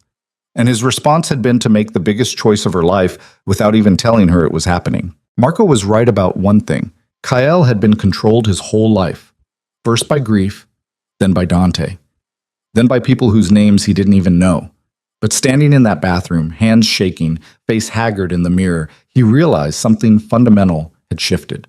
He was done being controlled, even if it killed him, even if it killed everything. The drive back to Philadelphia took an hour. Kale spent it making calls on a burner phone he'd bought from the rest stop vending machine. The first was to Tommy Rizzo. "Boss?" Tommy's voice was thick with sleep and confusion. "Thought you were gone. Change of plans. I need you to do something for me. And Tommy, this is off the books. Nobody knows, not Angela, not Dante, nobody." "What do you need?" "I need you to find out everything you can about Marco Tesoro, who he talks to, where he goes, who pays his bills. I need a complete breakdown by noon." Silence. Then, "Marco's dirty?" "Worse than dirty. He's the reason we're all compromised. Can you do this without him knowing?" "Yeah, I can do it." "Good. And Tommy, arm yourself. Things are about to get violent."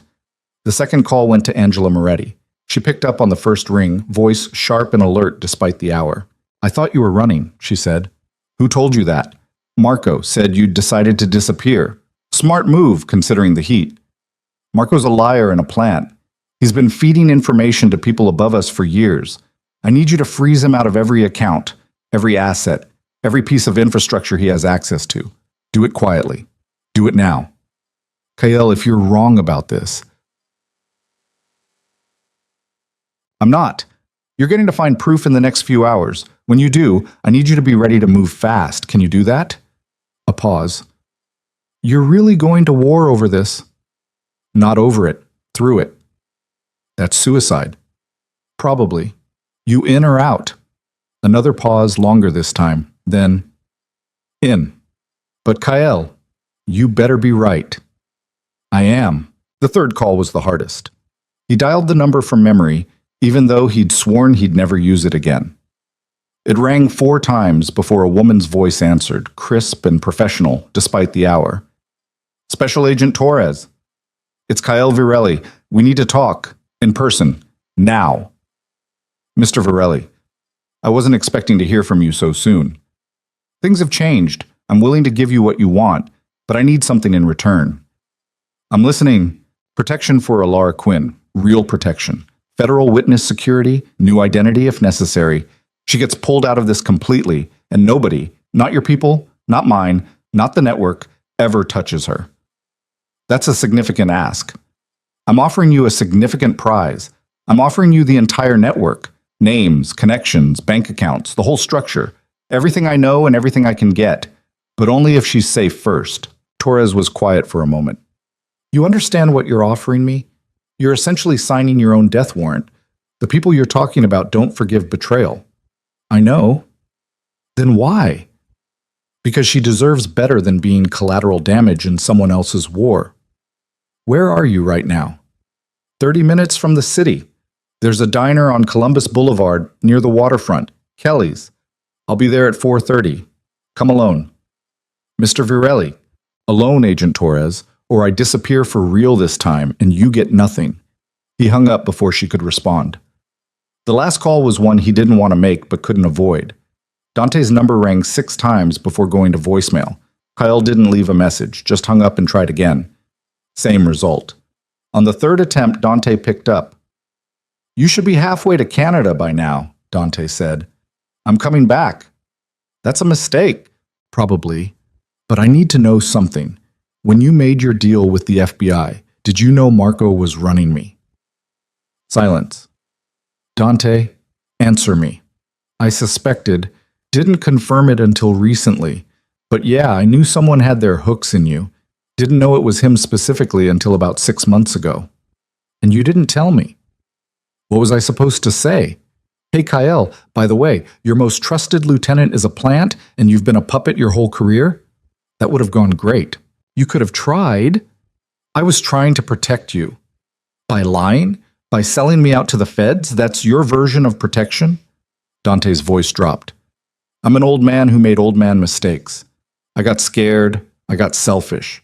I chose my own survival over yours, and I'll regret that until the day I die. But I need you to understand something, Kyle.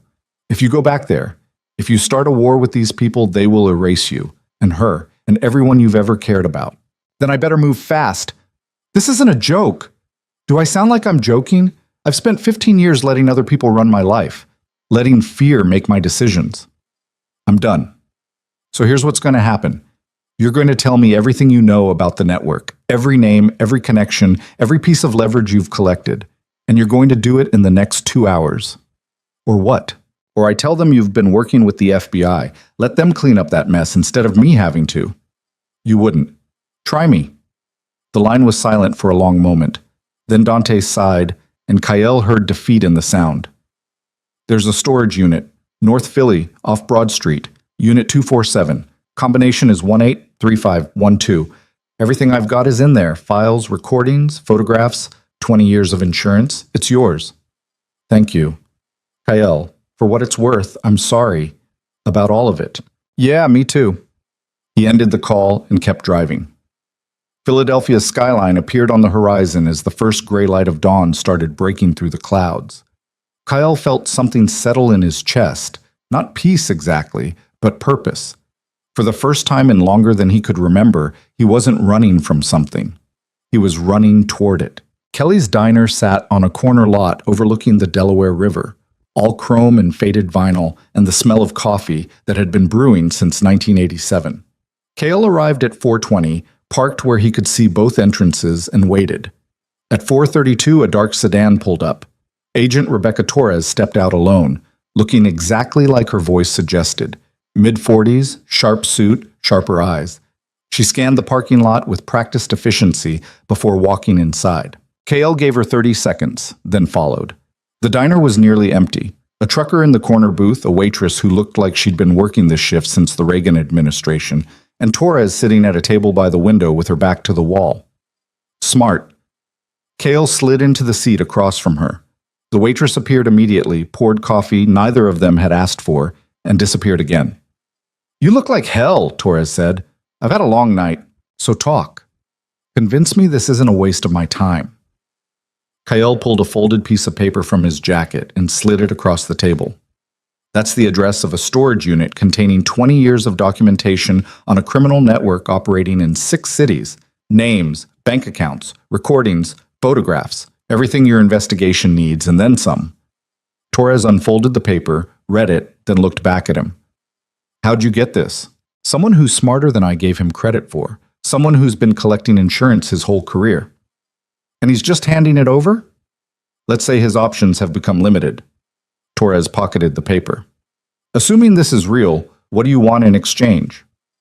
Alara Quinn gets full protection, federal witness security if necessary. She's pulled out of her life, given a new identity, placed somewhere safe.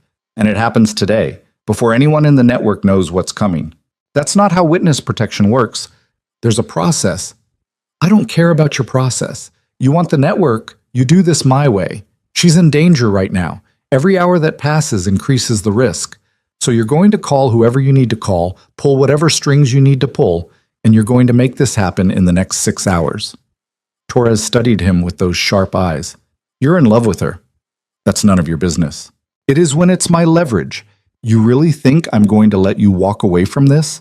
The second I have what I need, you become a witness too. Protective custody, testimony, the whole deal. I'm not walking away. I'm buying her safety with my cooperation. What happens to me after is irrelevant. You understand that the people you're betraying will come after you.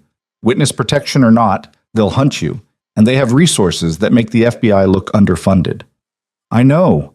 And you're willing to die for her? Kale met her eyes. I'm willing to die so she doesn't have to. Something shifted in Torres's expression. Not sympathy exactly, but recognition. Okay, I'll make the calls, but I need something from you first. The storage unit could be empty, could be filled with junk. I need proof you're offering something real. Kale pulled out his phone. The burner. Not his regular one that was currently sitting in a Jersey storm drain. He scrolled through the contacts and held up a name. This is Marco Tesoro. He's the primary plan in my organization. He's been running me for 10 years on behalf of the network.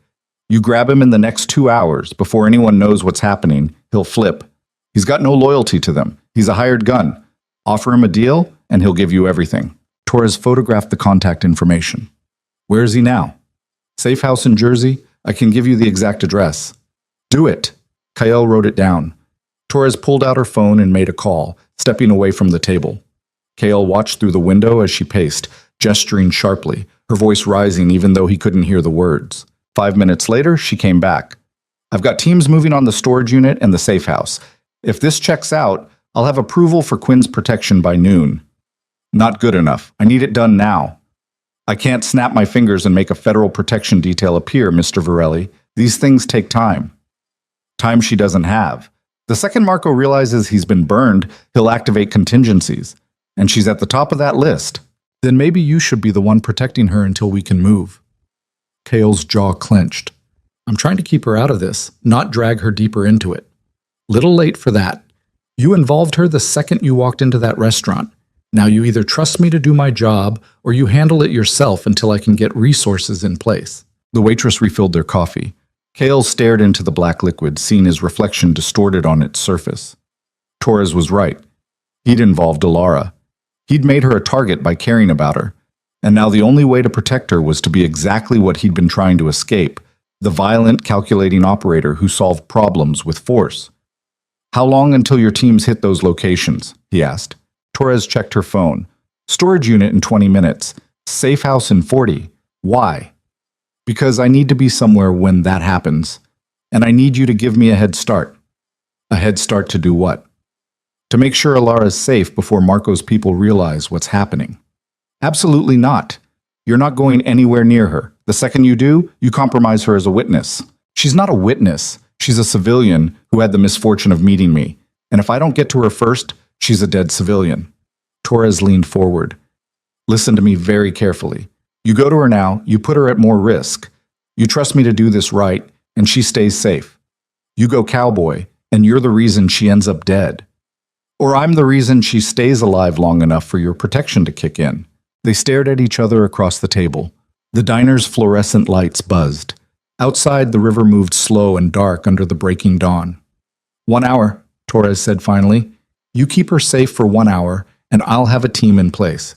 But Kyle, you touch anyone, you hurt anyone, you do anything that compromises my investigation, and our deal is off. You understand? I understand. Then go. And Kyle, don't make me regret this. He was already moving toward the door. The drive to Alara's apartment took 12 minutes. Kale spent it running scenarios, calculating risks, preparing for every possible complication. His gun was loaded. His mind was clear. His hands were steady. Everything he'd tried to leave behind had come rushing back. But this time, he wasn't using it for power or control. He was using it for something that actually mattered. He parked in the alley behind her building, killed the engine, and pulled out the burner phone. One text to Tommy. How close are you to the intel I need? Tommy's response came immediately. Got enough to bury him. Sending it now. The files started coming through.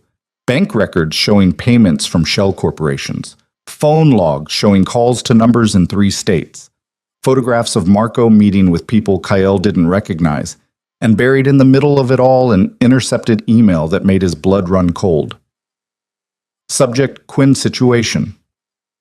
Recommend immediate extraction if KV doesn't comply with departure timeline.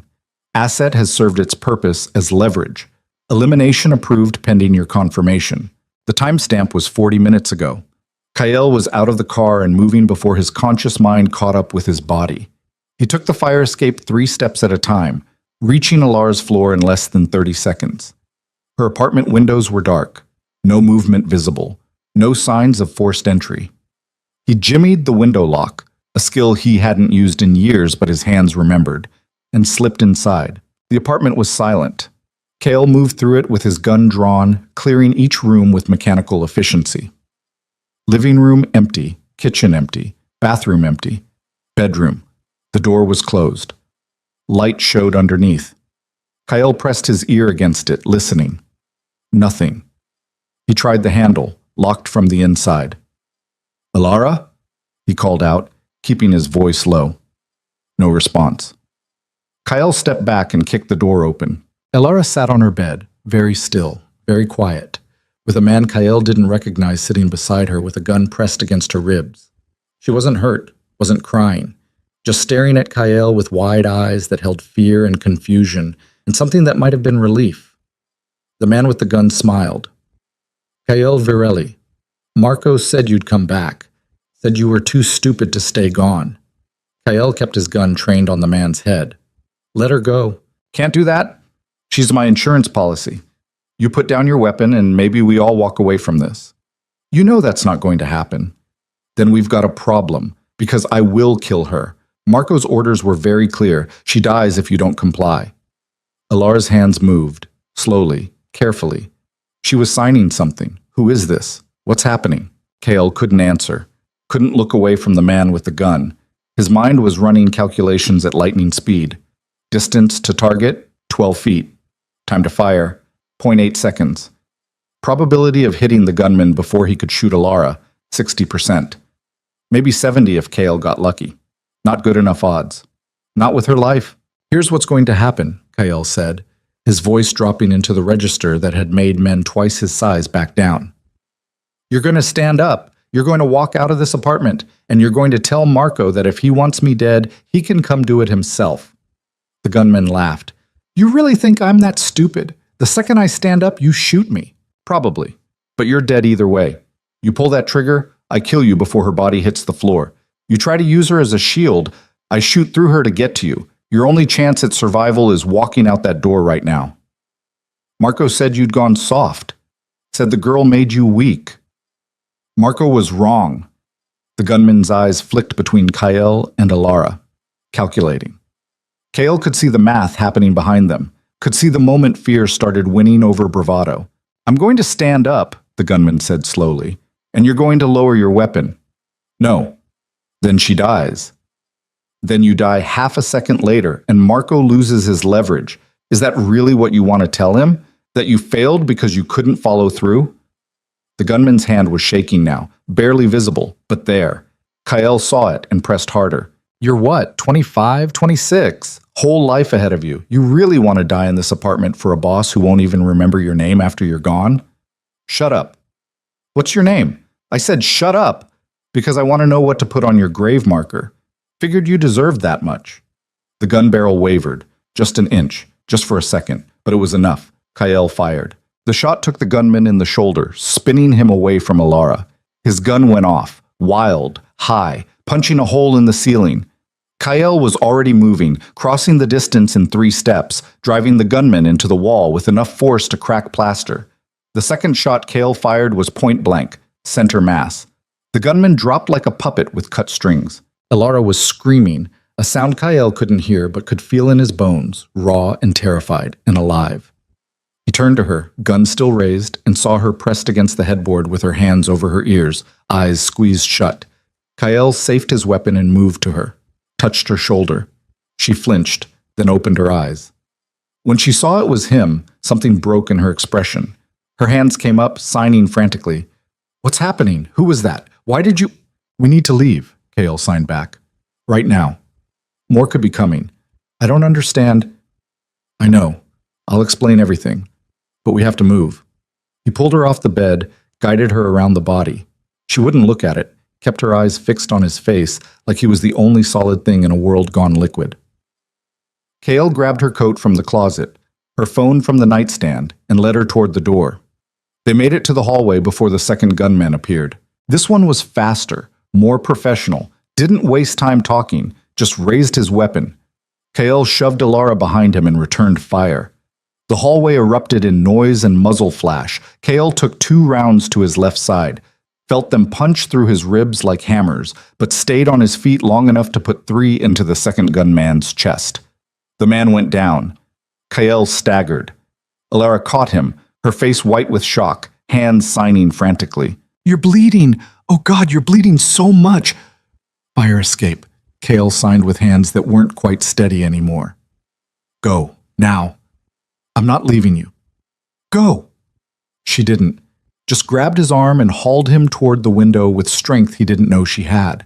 The fire escape was narrow, slick with morning dew. Kyle could feel blood running hot down his side, soaking through his shirt. His vision was starting to blur at the edges. They made it to the ground floor. Kyle's car was 20 feet away. Might as well have been 20 miles. Can you drive? He tried to ask, then remembered she couldn't hear him. His hands came up to sign the question, but they wouldn't cooperate anymore. Just trembled uselessly. Alara seemed to understand anyway. She dug through his pockets, found the keys, and half-dragged him to the passenger side. Got him in, ran around to the driver's seat, started the engine with hands that shook so badly it took 3 tries. Then they were moving. Alara drove like she'd never driven before, fast, reckless, running red lights and stop signs. Kyle pressed his hand against the wounds in his side and tried to stay conscious. Tried to remember what he needed to tell her. Tried to remember Torres's number. Tried to remember anything beyond the white-hot pain radiating through his torso. His phone buzzed. He fumbled for it. Text from Torres. Team in position at Quinn's building. Where the hell are you? Kale tried to type a response. His fingers wouldn't work. The phone slipped from his hand. Alara was talking to him. He could see her mouth moving, see the panic in her eyes when she glanced over. But he couldn't understand, couldn't focus. The world was narrowing to a tunnel of gray static. She pulled over. They were somewhere he didn't recognize.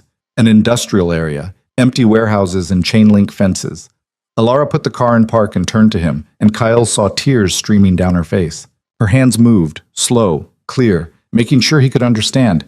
Don't you dare die on me. Don't you dare. Kale tried to smile, tried to sign back. Managed only, sorry. Then the gray static swallowed everything, and he knew nothing more. When Kale opened his eyes again, the first thing he saw was white ceiling tiles and fluorescent lights. The second thing was pain, deep, grinding agony that radiated from his left side with every breath. The third thing was Alara, asleep in a chair beside the hospital bed, with her head pillowed on her arms. He must have made a sound because she jerked awake. When she saw his eyes were open, her face crumpled. She reached for his hand, squeezed it so hard his bones creaked. You're awake, she signed with her free hand. You've been out for 14 hours. Where? University of Pennsylvania Hospital. They had to remove your spleen. You almost died. Twice. Kyle processed that. Tried to sit up. Failed spectacularly. Alara pressed him back down with surprising force. Don't move. The doctor said you'll rupture your stitches. What happened? After I passed out? I drove until I found a hospital. Carried you inside. Well, dragged you. You're heavier than you look. There were police. FBI. A woman named Torres who's been here 3 times asking when you'd wake up. Did they hurt you? No. They questioned me. I told them I didn't know anything, which was true. I still don't know anything, Kale, except that men with guns tried to kill us, and you killed them first. And now you're in a hospital bed looking like death. Her hands were shaking. Kale squeezed her fingers. I'm sorry, he signed. I'm so sorry. Stop apologizing and start explaining. So he did. Told her everything. The network, Marco's betrayal, the deal with Torres, the men sent to kill her, his stupid, reckless plan to come back and protect her himself instead of trusting the FBI. When he finished, Alara sat back in her chair and stared at him for a long moment. Then she signed something he didn't expect. You're an idiot. I know. You could have died. I know. You almost did die. And then what?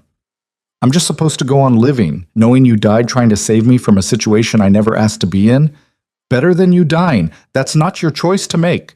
Her hands were sharp, angry. Kyle had never seen her like this, furious and terrified in equal measure. You keep deciding things for me, she signed. You decided to leave without telling me why. You decided to come back without asking if I wanted you to. You decided my life was worth more than yours without consulting me about the valuation. Do you see the pattern here? I was trying to protect you. I don't need your protection. I need your honesty. I need you to treat me like an equal instead of something fragile that'll break if the world breathes on it too hard. Cale didn't have a response to that, just lay there, feeling every one of his injuries, and realized she was absolutely right. I'm sorry, he signed again. You're right, about all of it. Damn right I am. She stood up, paced to the window, then back. The FBI is offering me witness protection. New identity, new city, new life. They say it's the only way to guarantee my safety. Cale's chest constricted. Are you going to take it? I don't know. They said I have 48 hours to decide. She sat back down. Torres also said they're going to need you to testify, that you're the key to bringing down this entire network. She said you'll be in protective custody for months, maybe years. Probably. So either way, we're done. Either I disappear into witness protection, or you disappear into testimony preparation. And this, she gestured between them. Whatever this was, it's over. Cale wanted to argue, wanted to tell her they could figure something out, but he just promised honesty, and honesty meant admitting she was right. Yeah, he signed. It's over. Alara's eyes filled with tears. She brushed them away angrily. I hate that. I hate that I finally meet someone who actually sees me, who learns my language, who looks at me like I'm not broken. And it turns out you're the most dangerous person I could have possibly met. I know. Stop saying that. Stop agreeing with me. Fight back. Tell me I'm wrong. Tell me there's some way this works out. I can't. Because you're not wrong. She made a sound that was half sob, half laugh. You're really bad at this. At what? Goodbye scenes. You're supposed to make promises you can't keep. Tell me you'll find me. That love conquers all. Something romantic and stupid. Would you believe me if I did? No. But it might make me feel better. Cale managed to sit up this time, ignoring the way his stitches pulled and his vision grayed. He reached for her hand again. I can't promise I'll find you, he signed. I can't promise this works out. But I can promise that meeting you changed me. That for the first time in 15 years, I felt like maybe I could be something more than what I'd become. And I can promise that even if I never see you again, I'll remember you. Every day. For the rest of my life. Elara broke, pressed her face against his chest, carefully, mindful of his injuries, and cried in a way that made her whole body shake. Kyle held her as well as he could, with tubes running from his arms and bandages wrapped around his torso, and felt something inside him crack wide open. They stayed like that until a knock on the door interrupted them. Agent Torres walked in, looking tired but satisfied. Mr. Varelli, glad to see you're conscious. We need to talk. Elara started to stand. Torres held up a hand. You can stay, Ms. Quinn. This concerns you too. She pulled up a chair, sat down with the air of someone delivering news she'd rehearsed. Marco Tesoro is in custody, singing like a canary. The storage unit contents have been verified and are even more damaging than expected. We've made 11 arrests in the last 12 hours, with more coming. The network is essentially dismantled. What about the people above Marco? Kyle asked, then realized she couldn't hear him. He signed it to Elara, who translated aloud. We're working our way up the chain, Torres said. It's going to take time, but we've got enough to keep you and Ms. Quinn safe during the process. What does that mean? Elara asked. It means you both enter witness protection. Together or separately, your choice. New identities, new locations. You'll need to testify eventually, but we can keep you secure until then. Kyle and Elara looked at each other. A whole conversation happened in that glance. Possibilities and impossibilities, hope and pragmatism, the weight of everything unsaid. Can we have a minute? Elara asked. Torres nodded and stepped outside. When they were alone again, Elara signed, What do you want to do? What do you want to do? I asked first. Kael took a breath that hurt all the way down. I want to be selfish. I want to ask you to come with me, to start over somewhere new where nobody knows who we were. But that's not fair to you. Your whole life is here, your students, your friends, your career. I can't ask you to give that up. What if I want to give it up? Do you? She didn't answer immediately, just sat there, worrying her bottom lip, hands resting in her lap. I don't know, she finally signed. I'm terrified. Of you, of this situation, of what it means to walk away from everything I've built. But I'm also terrified of letting you go, of spending the rest of my life wondering what could have been. That's not a good enough reason to upend your life. Maybe not, but it's my reason, my choice. And you promised to let me make it. Kael felt something warm blooming in his chest despite the pain. Are you sure? No. But I don't think certainty is possible here. I think the best we get is being uncertain together instead of uncertain alone. Before Kael could respond, the door burst open. Not Torres this time. Marco, with blood on his shirt and wild eyes and a gun that must have come from somewhere in the hospital because there was no way he'd walked in armed. You son of a bitch, Marco snarled. You couldn't just walk away. You couldn't just take the out I gave you. Kael moved without thinking, threw himself between Marco and Alara, despite the way it tore his stitches open. Blood bloomed hot through his bandages. Marco, don't do this. Why not? I'm done either way. They've got everything. My career, my cover, my entire life. Gone. Because you decided to grow a conscience. Killing us won't fix that. No. But it'll feel really good. The gun came up. Kael tensed, calculating odds that had gotten significantly worse in the last 30 seconds. Then Torres appeared in the doorway behind Marco with her own weapon drawn. FBI, drop it! Marco spun toward her. Kael lunged. The gun went off. Once, twice. Kael felt something punch into his shoulder, heard Alara scream, saw Torres fire 3 quick shots that dropped Marco to the floor. Then the world tilted sideways, and Kael found himself on the ground without remembering how he got there. There was shouting, running footsteps, hands on him pressing against his wounds, Alara's face above his, her mouth moving in words he couldn't understand and couldn't hear. His hands came up, signed weakly, "Are you hurt?" She shook her head, tears dripping onto his face. "Good," he signed, "that's good." Then the gray static came back, pulling him down into darkness. But this time, as he went under, he felt Alara's hand gripping his, refusing to let go. And somehow, even drowning, that felt like enough. Kael woke to silence. Not the oppressive kind that had followed him for 15 years, not the weighted absence that came from running from ghosts, just silence, clean and simple and real. He was in a different hospital room this time. Smaller, quieter, the kind reserved for federal witnesses who'd been shot 3 times in 48 hours and somehow kept breathing anyway. Morning light slanted through half-closed blinds, painting stripes across white sheets, and the IV pole standing guard beside his bed. His shoulder burned, his side throbbed. His ribs felt like someone had taken a sledgehammer to them and forgotten to stop. But he was alive. That counted for something. Alara sat in the same chair she'd occupied in the previous room, curled up with a blanket draped over her shoulders, and exhaustion etched into every line of her face. She was awake, watching him with eyes that held too many emotions to parse. When she saw he was conscious, she didn't smile, didn't cry, just signed, "You died. Again." On the table. "They brought you back." Kael tried to respond, but his hands wouldn't cooperate. Too heavy, too tired. Alara seemed to understand. She stood, moved to the bed, and took his right hand in both of hers. "Don't try to talk. Just listen." Her signing was slower now, deliberate, like she'd been practicing what to say. "Marco's dead. Torres shot him. The network is collapsing. They've made 37 arrests in 3 days. It's over, Kael. All of it." "Dante?" He managed to sign with his free hand. "In custody. Cooperating fully. Torres said he keeps asking about you. Wants to know if you're going to make it. Tell her I don't care." "I already did." Something that might have been a smile tugged at Kael's mouth. It hurt. Everything hurt. But Alara was here, alive, unharmed. That made the pain bearable. "How long?" he signed. "Since Marco?" 3 days. "You've been in and out of consciousness. The doctors say you're stable now." Lucky.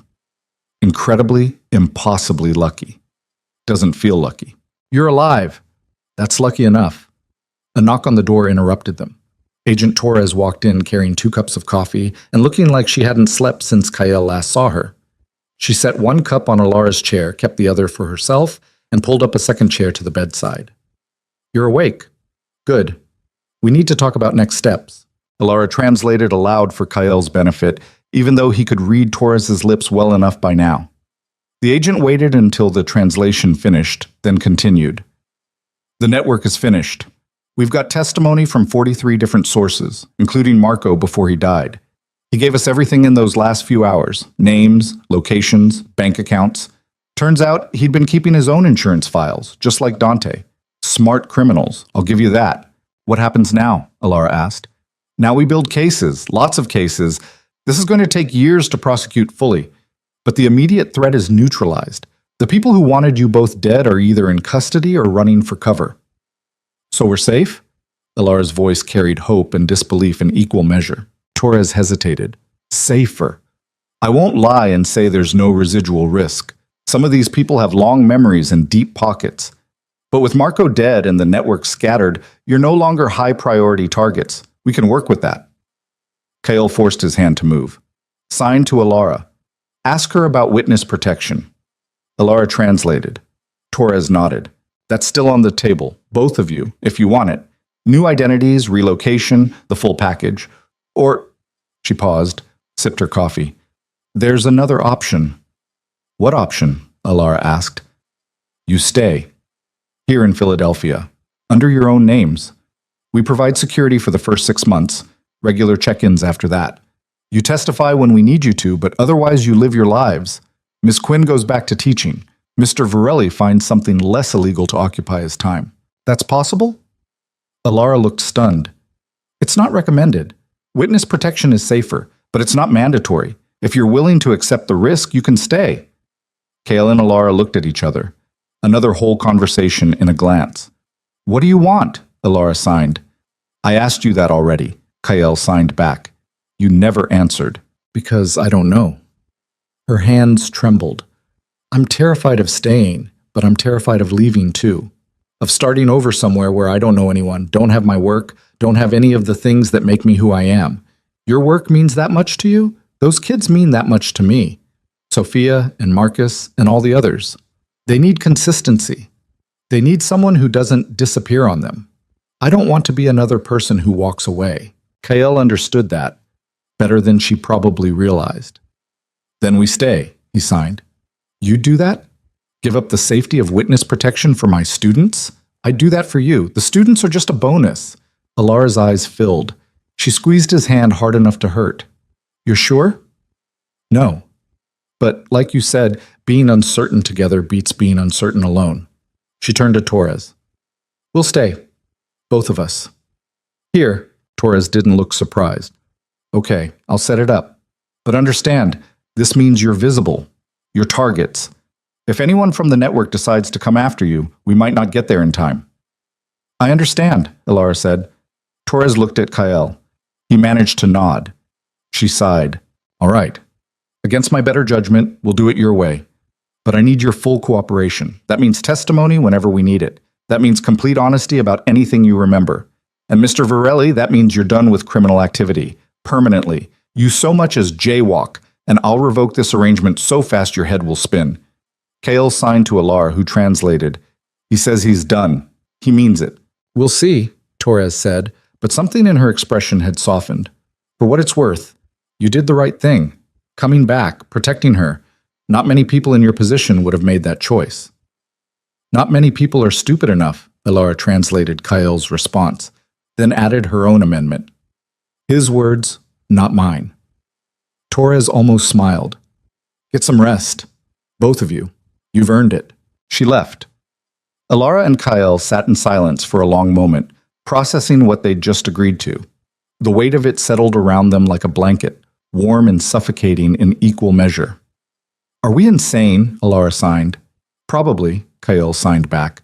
"But I've been insane before. This feels better." "How?" "Because last time I was insane alone. This time I've got company." That earned him a real smile. Small, tentative, but genuine. "I need to tell you something," Alara signed. "While you were unconscious, I went back to my apartment. with a police escort, to get some things. And? And it's destroyed. Blood everywhere. Bullet holes in the walls. The landlord already sent me an eviction notice, says I'm too much liability. I'm sorry. Don't be. I hated that place anyway. Too small. Terrible water pressure. That upright piano was out of tune. She paused. But I don't have anywhere to live now. And I don't have much money. Teaching doesn't exactly pay well. Cale's mind, even compromised by pain and medication, started working through solutions. Property he owned that wasn't connected to the criminal enterprise. Clean assets Torres couldn't touch. A place where Alara could be safe, and he could— "Stop," Alara signed, watching his face. "I can see you plotting." "Don't. I'm not asking you to fix this. I'm just telling you because you should know. I'll figure it out." "What if I want to help?" "Then help by getting better. Help by testifying. Help by being honest about everything you know so Torres can finish burying these people. That's how you help. And after, when I'm recovered and the testimony is done and we're just living, I don't know. We'll figure it out then." "Fair enough." Cale closed his eyes, feeling exhaustion pull at him despite having been unconscious for 3 days. His body was a disaster zone. His life was a bigger one. But Alara was here. That counted for something. Maybe everything. "Can I ask you something?" he signed without opening his eyes. "Yes." "Why did you stay? After everything. After the guns and the blood and finding out who I really am. Why didn't you run?" Alara was quiet for so long Kyle thought maybe she wouldn't answer. Then her hands touched his, and he opened his eyes to see her signing with careful precision. "Because I've spent my whole life being underestimated, being told I'm fragile or broken or less than. And you, with all your violence and terrible choices and criminal empire, you never once treated me that way. You learned my language. You listened when I talked. You let me make my own choices, even when you hated them." She paused. "And because when you sign, I can see who you used to be. Before all this. Before the fear and control. I can see your sister in your hands. I can see the boy who learned a whole language just so someone wouldn't be alone. And I think that person is still in there. Worth saving." Kael's throat tightened. "What if you're wrong? Then I'll be wrong, but I'd rather be wrong trying to save you than right walking away." There was nothing to say to that. Nothing that wouldn't sound inadequate. So Kael just held her hand and let himself believe for maybe the first time in 15 years that being saved was possible. The next 6 weeks passed in a blur of hospital rooms and debriefings and physical therapy that made being shot seem pleasant by comparison. Kael's shoulder required 2 additional surgeries. His ribs healed slowly, protesting every breath. The psychological aftermath was worse. Nightmares about Marco's gun pointed at Alara's head, about arriving 30 seconds too late, about blood on white sheets and silence that meant death instead of peace. But Alara was there through it all. Reading to him when he couldn't sleep, signing stories about her students when he needed distraction, sitting in comfortable silence when words, spoken or signed, felt like too much. She'd found a temporary apartment through a friend of a friend, tiny and overpriced but safe. Kael had wanted to help financially, but she'd shut that down hard. Said she needed to do this herself. Needed to prove she could stand on her own before she could stand with anyone else. He respected that. Didn't like it, but respected it. Torres visited every few days with updates. The prosecutions were moving forward. Dante had pleaded guilty to racketeering and agreed to testify against the network's upper echelon in exchange for a reduced sentence. He'd sent word through Torres that he wanted to see Kael, to apologize in person. Kael had refused. Some bridges, once burned, should stay ash. 7 weeks after Marco died on that hospital floor, Kael was finally cleared to leave medical supervision. Torres drove him to a safe house in the suburbs, a nondescript 2-bedroom with beige carpet and furniture that looked like it came from a clearance sale in 1994. But it was clean, it was secure, and it was temporary. "You'll stay here until the first round of trials concludes," Torres explained, handing him keys and a folder full of security protocols. "After that, we reassess. If things stay quiet, you transition to permanent housing. If not, back to witness protection," Kael finished. "Exactly. Questions?" "When can I see Alara?" "She's been cleared for supervised visits starting tomorrow.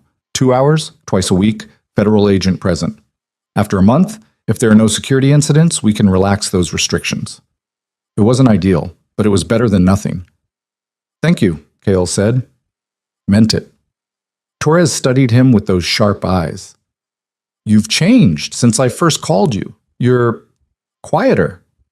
Getting shot 3 times will do that. It's more than that. You carry yourself differently, like you're not trying to intimidate everyone in a 50-foot radius anymore. Maybe I'm just tired. Maybe. Or maybe you finally figured out that fear only works until someone stops being afraid. She headed for the door, paused with her hand on the knob. For what it's worth, I think you made the right choice. Coming back. Fighting for her. Most people in your position would have run and never looked back. I tried that, didn't get very far. Good. The world has enough runners, not enough people willing to stand and face what they've done. She left. Kale stood in the middle of the beige living room and tried to imagine a future here. Tried to picture himself as something other than what he'd been for 15 years.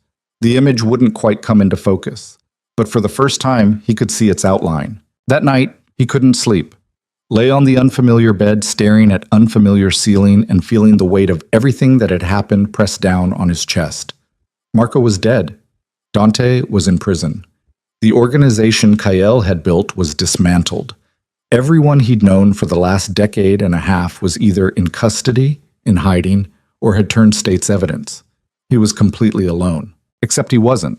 Because tomorrow, Alara would walk through that door. And maybe that was enough to build on. She arrived at exactly 9 the next morning, escorted by a young agent who looked barely old enough to shave. The agent did a security sweep of the house, established a perimeter, and then positioned himself by the front window with the kind of vigilance that suggested Torres had threatened him with desk duty if anything went wrong. Alara stood in the doorway wearing jeans and a sweater that made her look younger than her years. Hair pulled back, no makeup, just herself. Beautiful in a way that had nothing to do with aesthetics and everything to do with the fact that she was here, alive, choosing this. Hi, she signed. Hi, Kyle signed back. They stared at each other across the beige living room. 7 weeks since they'd been alone together. 7 weeks of hospitals and debriefings and supervised visits that felt more like interrogations. Now they had 2 hours and no idea how to start. Your place is terrible, Alara signed finally. I know, the carpet offends me. Everything's beige. Even the paintings on the wall are beige. Federal witness protection has a limited color palette. That broke the tension. Alara laughed, silent to her own ears, but loud in the way her whole face transformed. She moved into the living room, sat on the couch that had probably been beige in 1994 and had faded to something even more depressing, and patted the cushion beside her. Kale sat, careful of his still healing shoulder, careful of the distance between them. How are you? Alara signed. Alive. You? Same. Mostly. She tucked her feet under her. I went back to work last week. The school board wanted to fire me. Said I was too controversial, but the parents organized. Petitions, protests, the whole thing. Turns out they really like me. Of course they do. You're a good teacher. Sophia led the campaign. She made signs. Stood outside the administration building for 3 days straight until they agreed to a hearing. She's 9 years old and already more politically effective than most adults. I told you she'd run the world someday. She asked about you, wanted to know when you were coming back to visit. What did you tell her? That you were dealing with some complicated things, that you'd come back when you could. Alara's hands paused. Will you? Come back? Do you want me to? I'm asking you first. Kyle took a breath that still hurt, even after 7 weeks. I don't know if I should be around kids, around anyone, really. I've spent 15 years being someone dangerous, someone who solves problems with violence. I don't know how to be anything else. You were good with them, with Sophia and Marcus and all the others. You weren't dangerous. You were patient, kind, present. That was before they knew who I really was. They still don't know, and they don't need to. You can be whoever you choose to be with them. That's the whole point of starting over. Is it really starting over if I'm still me? Alara shifted closer, not touching him, but close enough that he could feel her warmth. You're not the same person you were 2 months ago. That person would have kept running, would have chosen his own safety over mine, would have let the fear win. Her hands moved with absolute certainty. You came back, you fought, you almost died twice to protect me. That's not the same person. Or it's the same person making different mistakes. Maybe. But they're your mistakes to make. Not someone else's, not Dante's or Marco's or anyone in that network. Yours. That matters. Kale wanted to believe her, wanted to believe that change was possible, that he could be something other than the sum of his worst choices. But belief required faith, and faith had been beaten out of him years ago. I don't know how to do this, he signed honestly. How to be normal. How to have a life that doesn't involve looking over my shoulder every 30 seconds. How to care about someone without calculating all the ways it could be used against me. Then we'll figure it out together. Badly. Messily. But together. Why? The question came out sharper than he intended. Why are you willing to do this? You could walk away right now. Find someone safe. Someone who doesn't come with federal agents and assassination attempts and a body count. Alara's expression hardened. Because I'm tired of safe. I've been safe my whole life. Safe and alone and constantly underestimated. You're the first person in years who's looked at me and seen someone worth the risk. And yeah, you're dangerous and damaged and probably going to give me a heart attack with your terrible decision-making. But you're also honest and brave and willing to die for what you care about. She grabbed his hand. I'd rather have that. All of it, including the scary parts, than spend the rest of my life being safe and alone. Kale stared at their joined hands, hers small and strong and steady, his scarred and shaking slightly from muscle damage that might never fully heal. I can't promise this works out, he signed with his free hand. I know, I can't promise I won't screw this up. I know that too. I can't even promise I know how to be what you deserve. Stop, Ilara signed.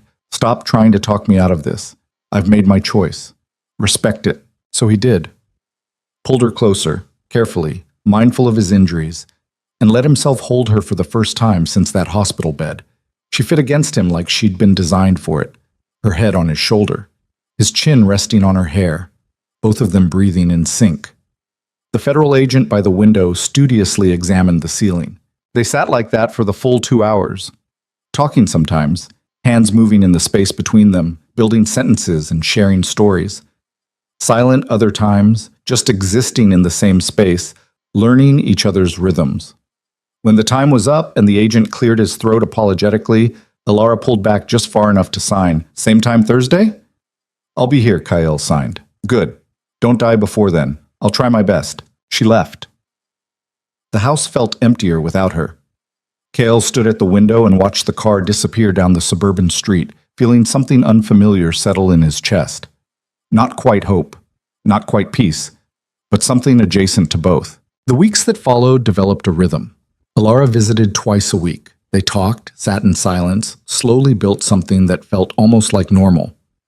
Kyle started physical therapy for his shoulder, started meeting with a bureau psychologist who specialized in witness trauma, started very tentatively thinking about what came after all this. 3 months in, Torres called with news. The first major trial had concluded. Guilty verdicts on all counts. The network's financial infrastructure was frozen. More indictments were coming. You're in the clear, Torres said. No credible threats against you or Ms. Quinn. We're lifting the security restrictions. You can move to permanent housing, see each other without supervision, start rebuilding your lives. Just like that? Kyle asked. Just like that. Though I'll still want you available for testimony as needed. And Mr. Varelli, stay clean. You've got a second chance here. Don't waste it. He promised he wouldn't. The next day, Ilara showed up at the safe house without an escort for the first time. Walked right in like she owned the place and signed, "We're going somewhere." Where? You'll see. Get your coat. She drove them to Riverside Elementary. It was late afternoon, school just letting out, kids streaming through the doors in clusters of noise and color. Ilara parked in the lot and turned to Kyle. Ready? For what? To see if you still want to do this. She got out. Kyle followed, heart hammering in a way that had nothing to do with physical trauma and everything to do with fear of a different kind. They walked to the entrance, through the doors, down the familiar hallway with its bulletin boards and student artwork, to room 7B. Sophia saw him first. Her eyes went wide. Then she was running across the classroom, signing frantically, "You came back! You actually came back!" "I told you I would," Kale signed. Adults say that all the time. They usually don't mean it. I meant it. The other kids gathered around.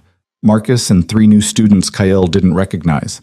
Ilara introduced them, her hands moving with the comfortable authority of someone in her element. This is Kyle, she signed. He's going to be helping out in the classroom, teaching you some new things. What kind of things? Marcus asked. Kyle looked at Alara. She nodded encouragement. Whatever you want to learn, Kyle signed to the kids. I don't know much about teaching, but I know about problem solving, about making hard choices, about what it means to be strong when the world tells you you're not. That sounds cool, Sophia signed. Can you teach us how to punch someone? Sophia, Alara signed with exasperation. What?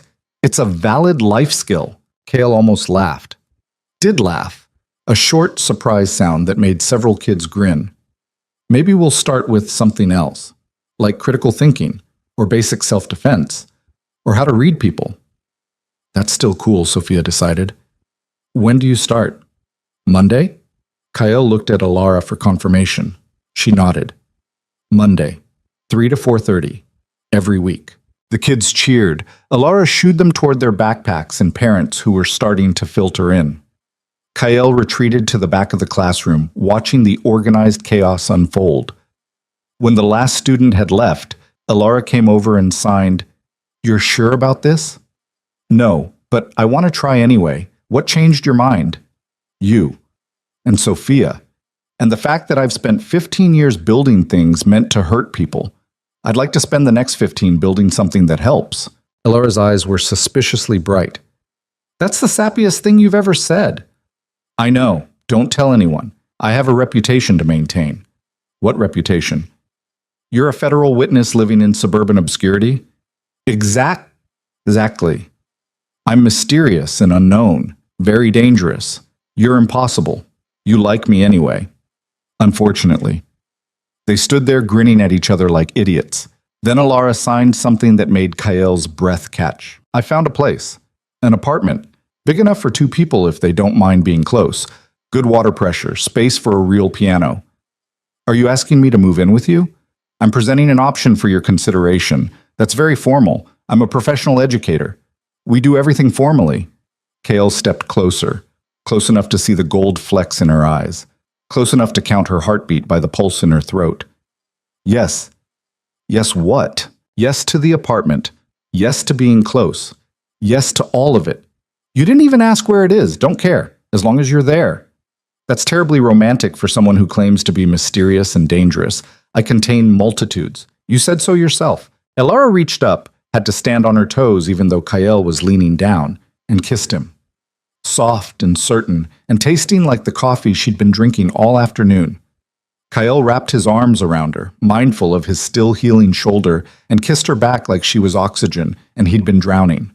When they broke apart, both breathing hard, Alara signed, "The apartment's available next month, if you're still sure. I'm sure. Even knowing I'm a terrible morning person and I steal blankets and I play piano at random hours when I can't sleep, especially knowing that. You're going to regret this. Probably. But like you said, better to regret it together than apart."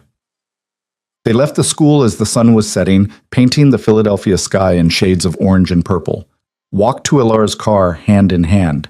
Drove through the city Kyle had once ruled and now barely recognized, seeing it with new eyes. The apartment Alara had found was in Northern Liberties, 3 blocks from her old place, but worlds away in terms of safety and light. Hardwood floors. Big windows. A landlord who'd done a background check and decided that federal witness status was acceptable as long as the rent checks cleared. They moved in 5 weeks later. Kyle's possessions fit in 2 duffel bags. Everything else from his old life had been seized or destroyed. Alara brought her books and plants and the upright piano she'd had in storage since college, now professionally tuned and gleaming in the afternoon light. That first night, they sat on the floor surrounded by boxes and ate takeout Chinese food straight from the containers. Neither of them had furniture yet. Didn't matter. They had time to figure that out. "Can I ask you something?" Alara signed, chopsticks balanced precariously in one hand. "Always." "Do you miss it? Your old life, the power, the control." Kyle set down his food and thought about it. Really thought about it. "Sometimes, when things feel chaotic or uncertain, I miss knowing exactly how to respond, exactly who to call, exactly what leverage to apply. I miss the simplicity of solving problems with force. But I don't miss the fear.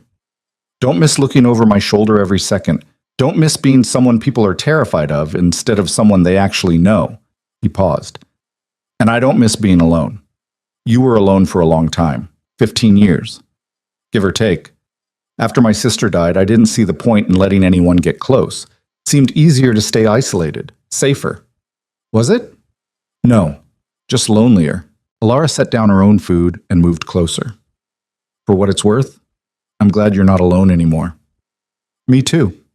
They finished eating in comfortable silence, unpacked a few boxes, argued good-naturedly about where things should go, eventually collapsed onto the air mattress that was serving as their bed until the real one arrived, exhausted and happy in a way Kyle had forgotten was possible. That night, lying in the dark with Alara curled against his side, Kyle allowed himself to imagine a future. A real one. Not the vague outline he'd been working with, but something concrete. Mornings making coffee and arguing about whose turn it was to do dishes. Afternoons at the school, teaching kids who reminded him of his sister. Evenings here, in this apartment, building a life that belonged to them instead of being dictated by fear or violence or other people's expectations. It wouldn't be perfect. He'd still have nightmares about Marco's gun, still flinch at unexpected noises, still carry the weight of 15 years' worth of choices that couldn't be undone. But Alara would be there, and somehow that made the weight bearable. 6 months after moving in together, Kyle testified at the final major trial. Spent 3 days on the stand answering questions about the network's operations, Marco's role, his own complicity.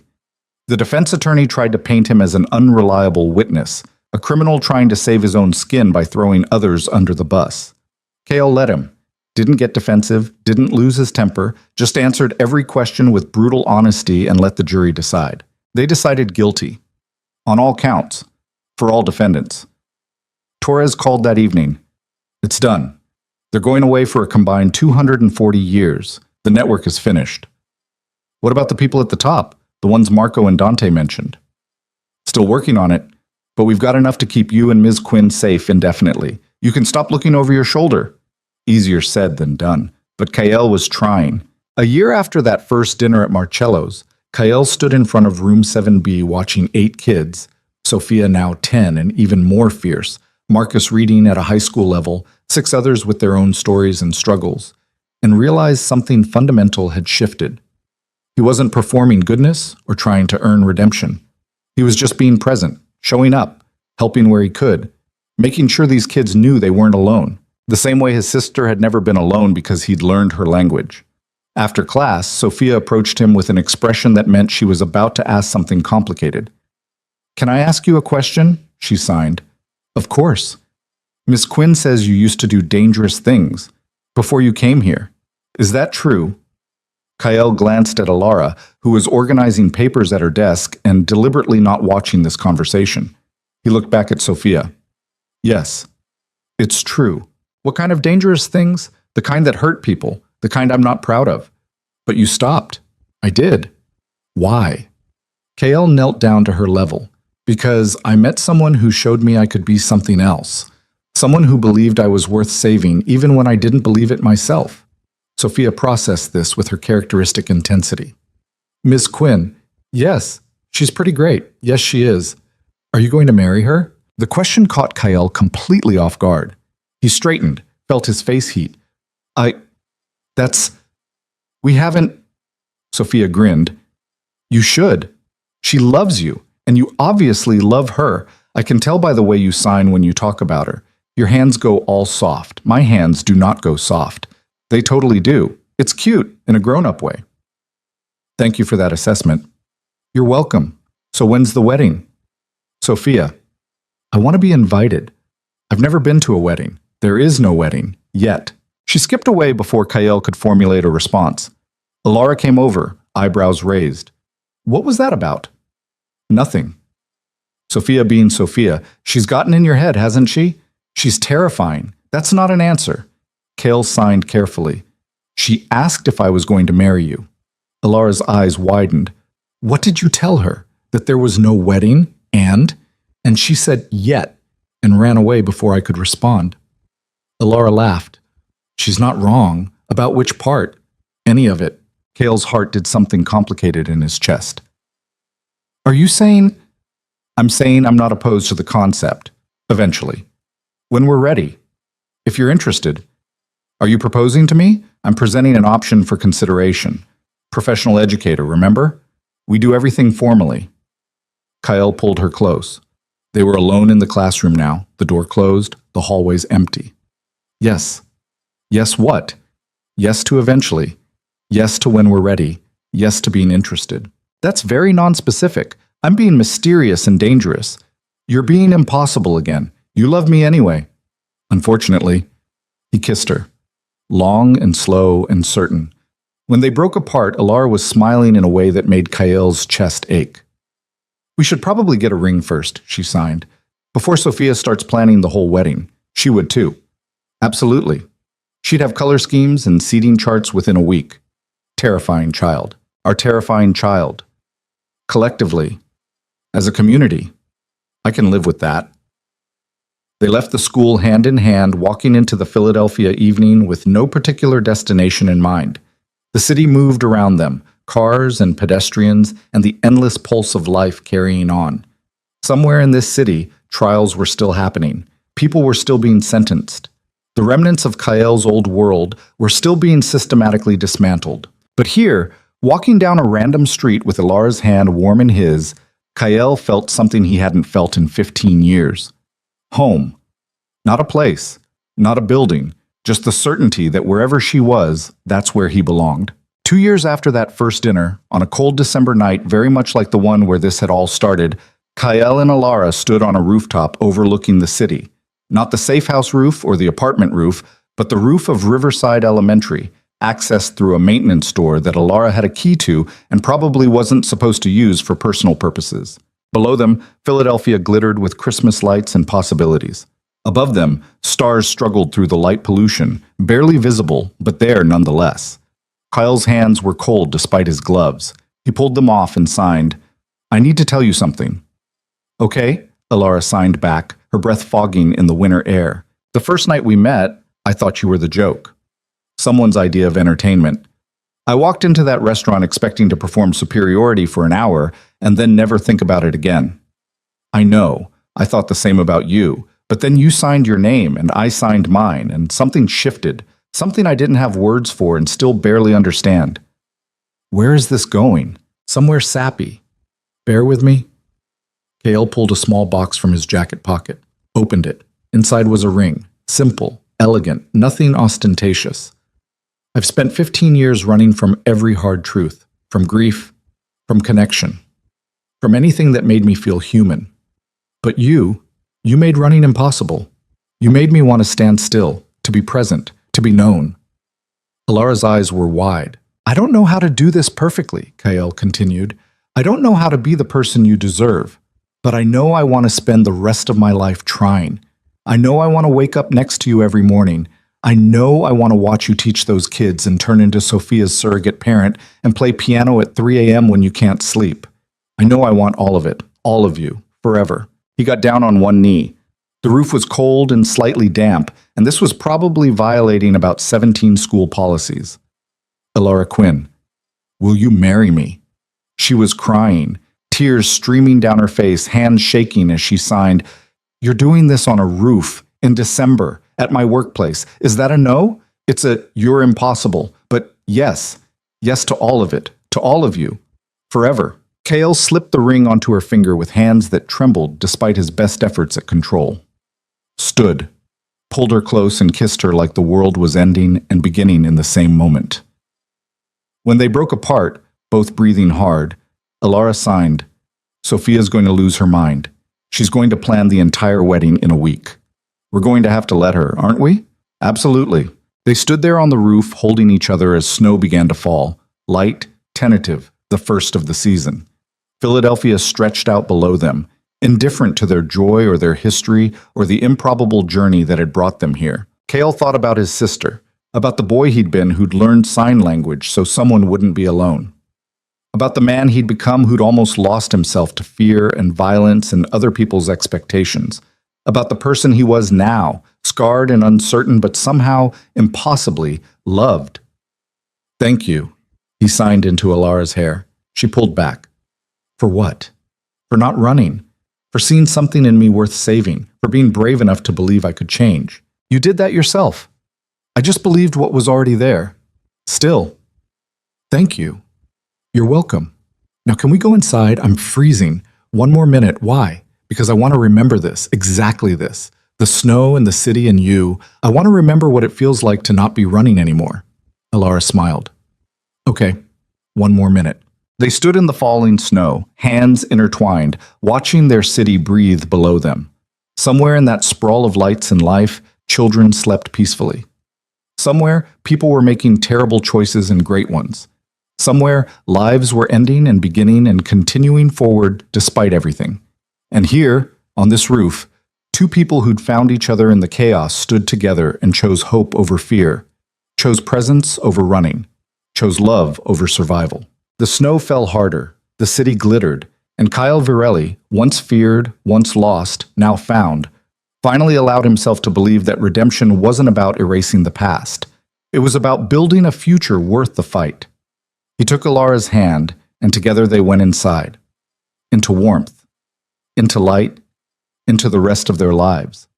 And for the first time in 15 years, Kyle wasn't afraid of what came next, because whatever it was, they'd face it together. In silence, in sign. In the language of two people who'd learned that sometimes the quietest conversations are the ones that matter most. The door closed behind them. The snow continued to fall. And somewhere in Philadelphia, a new story was just beginning.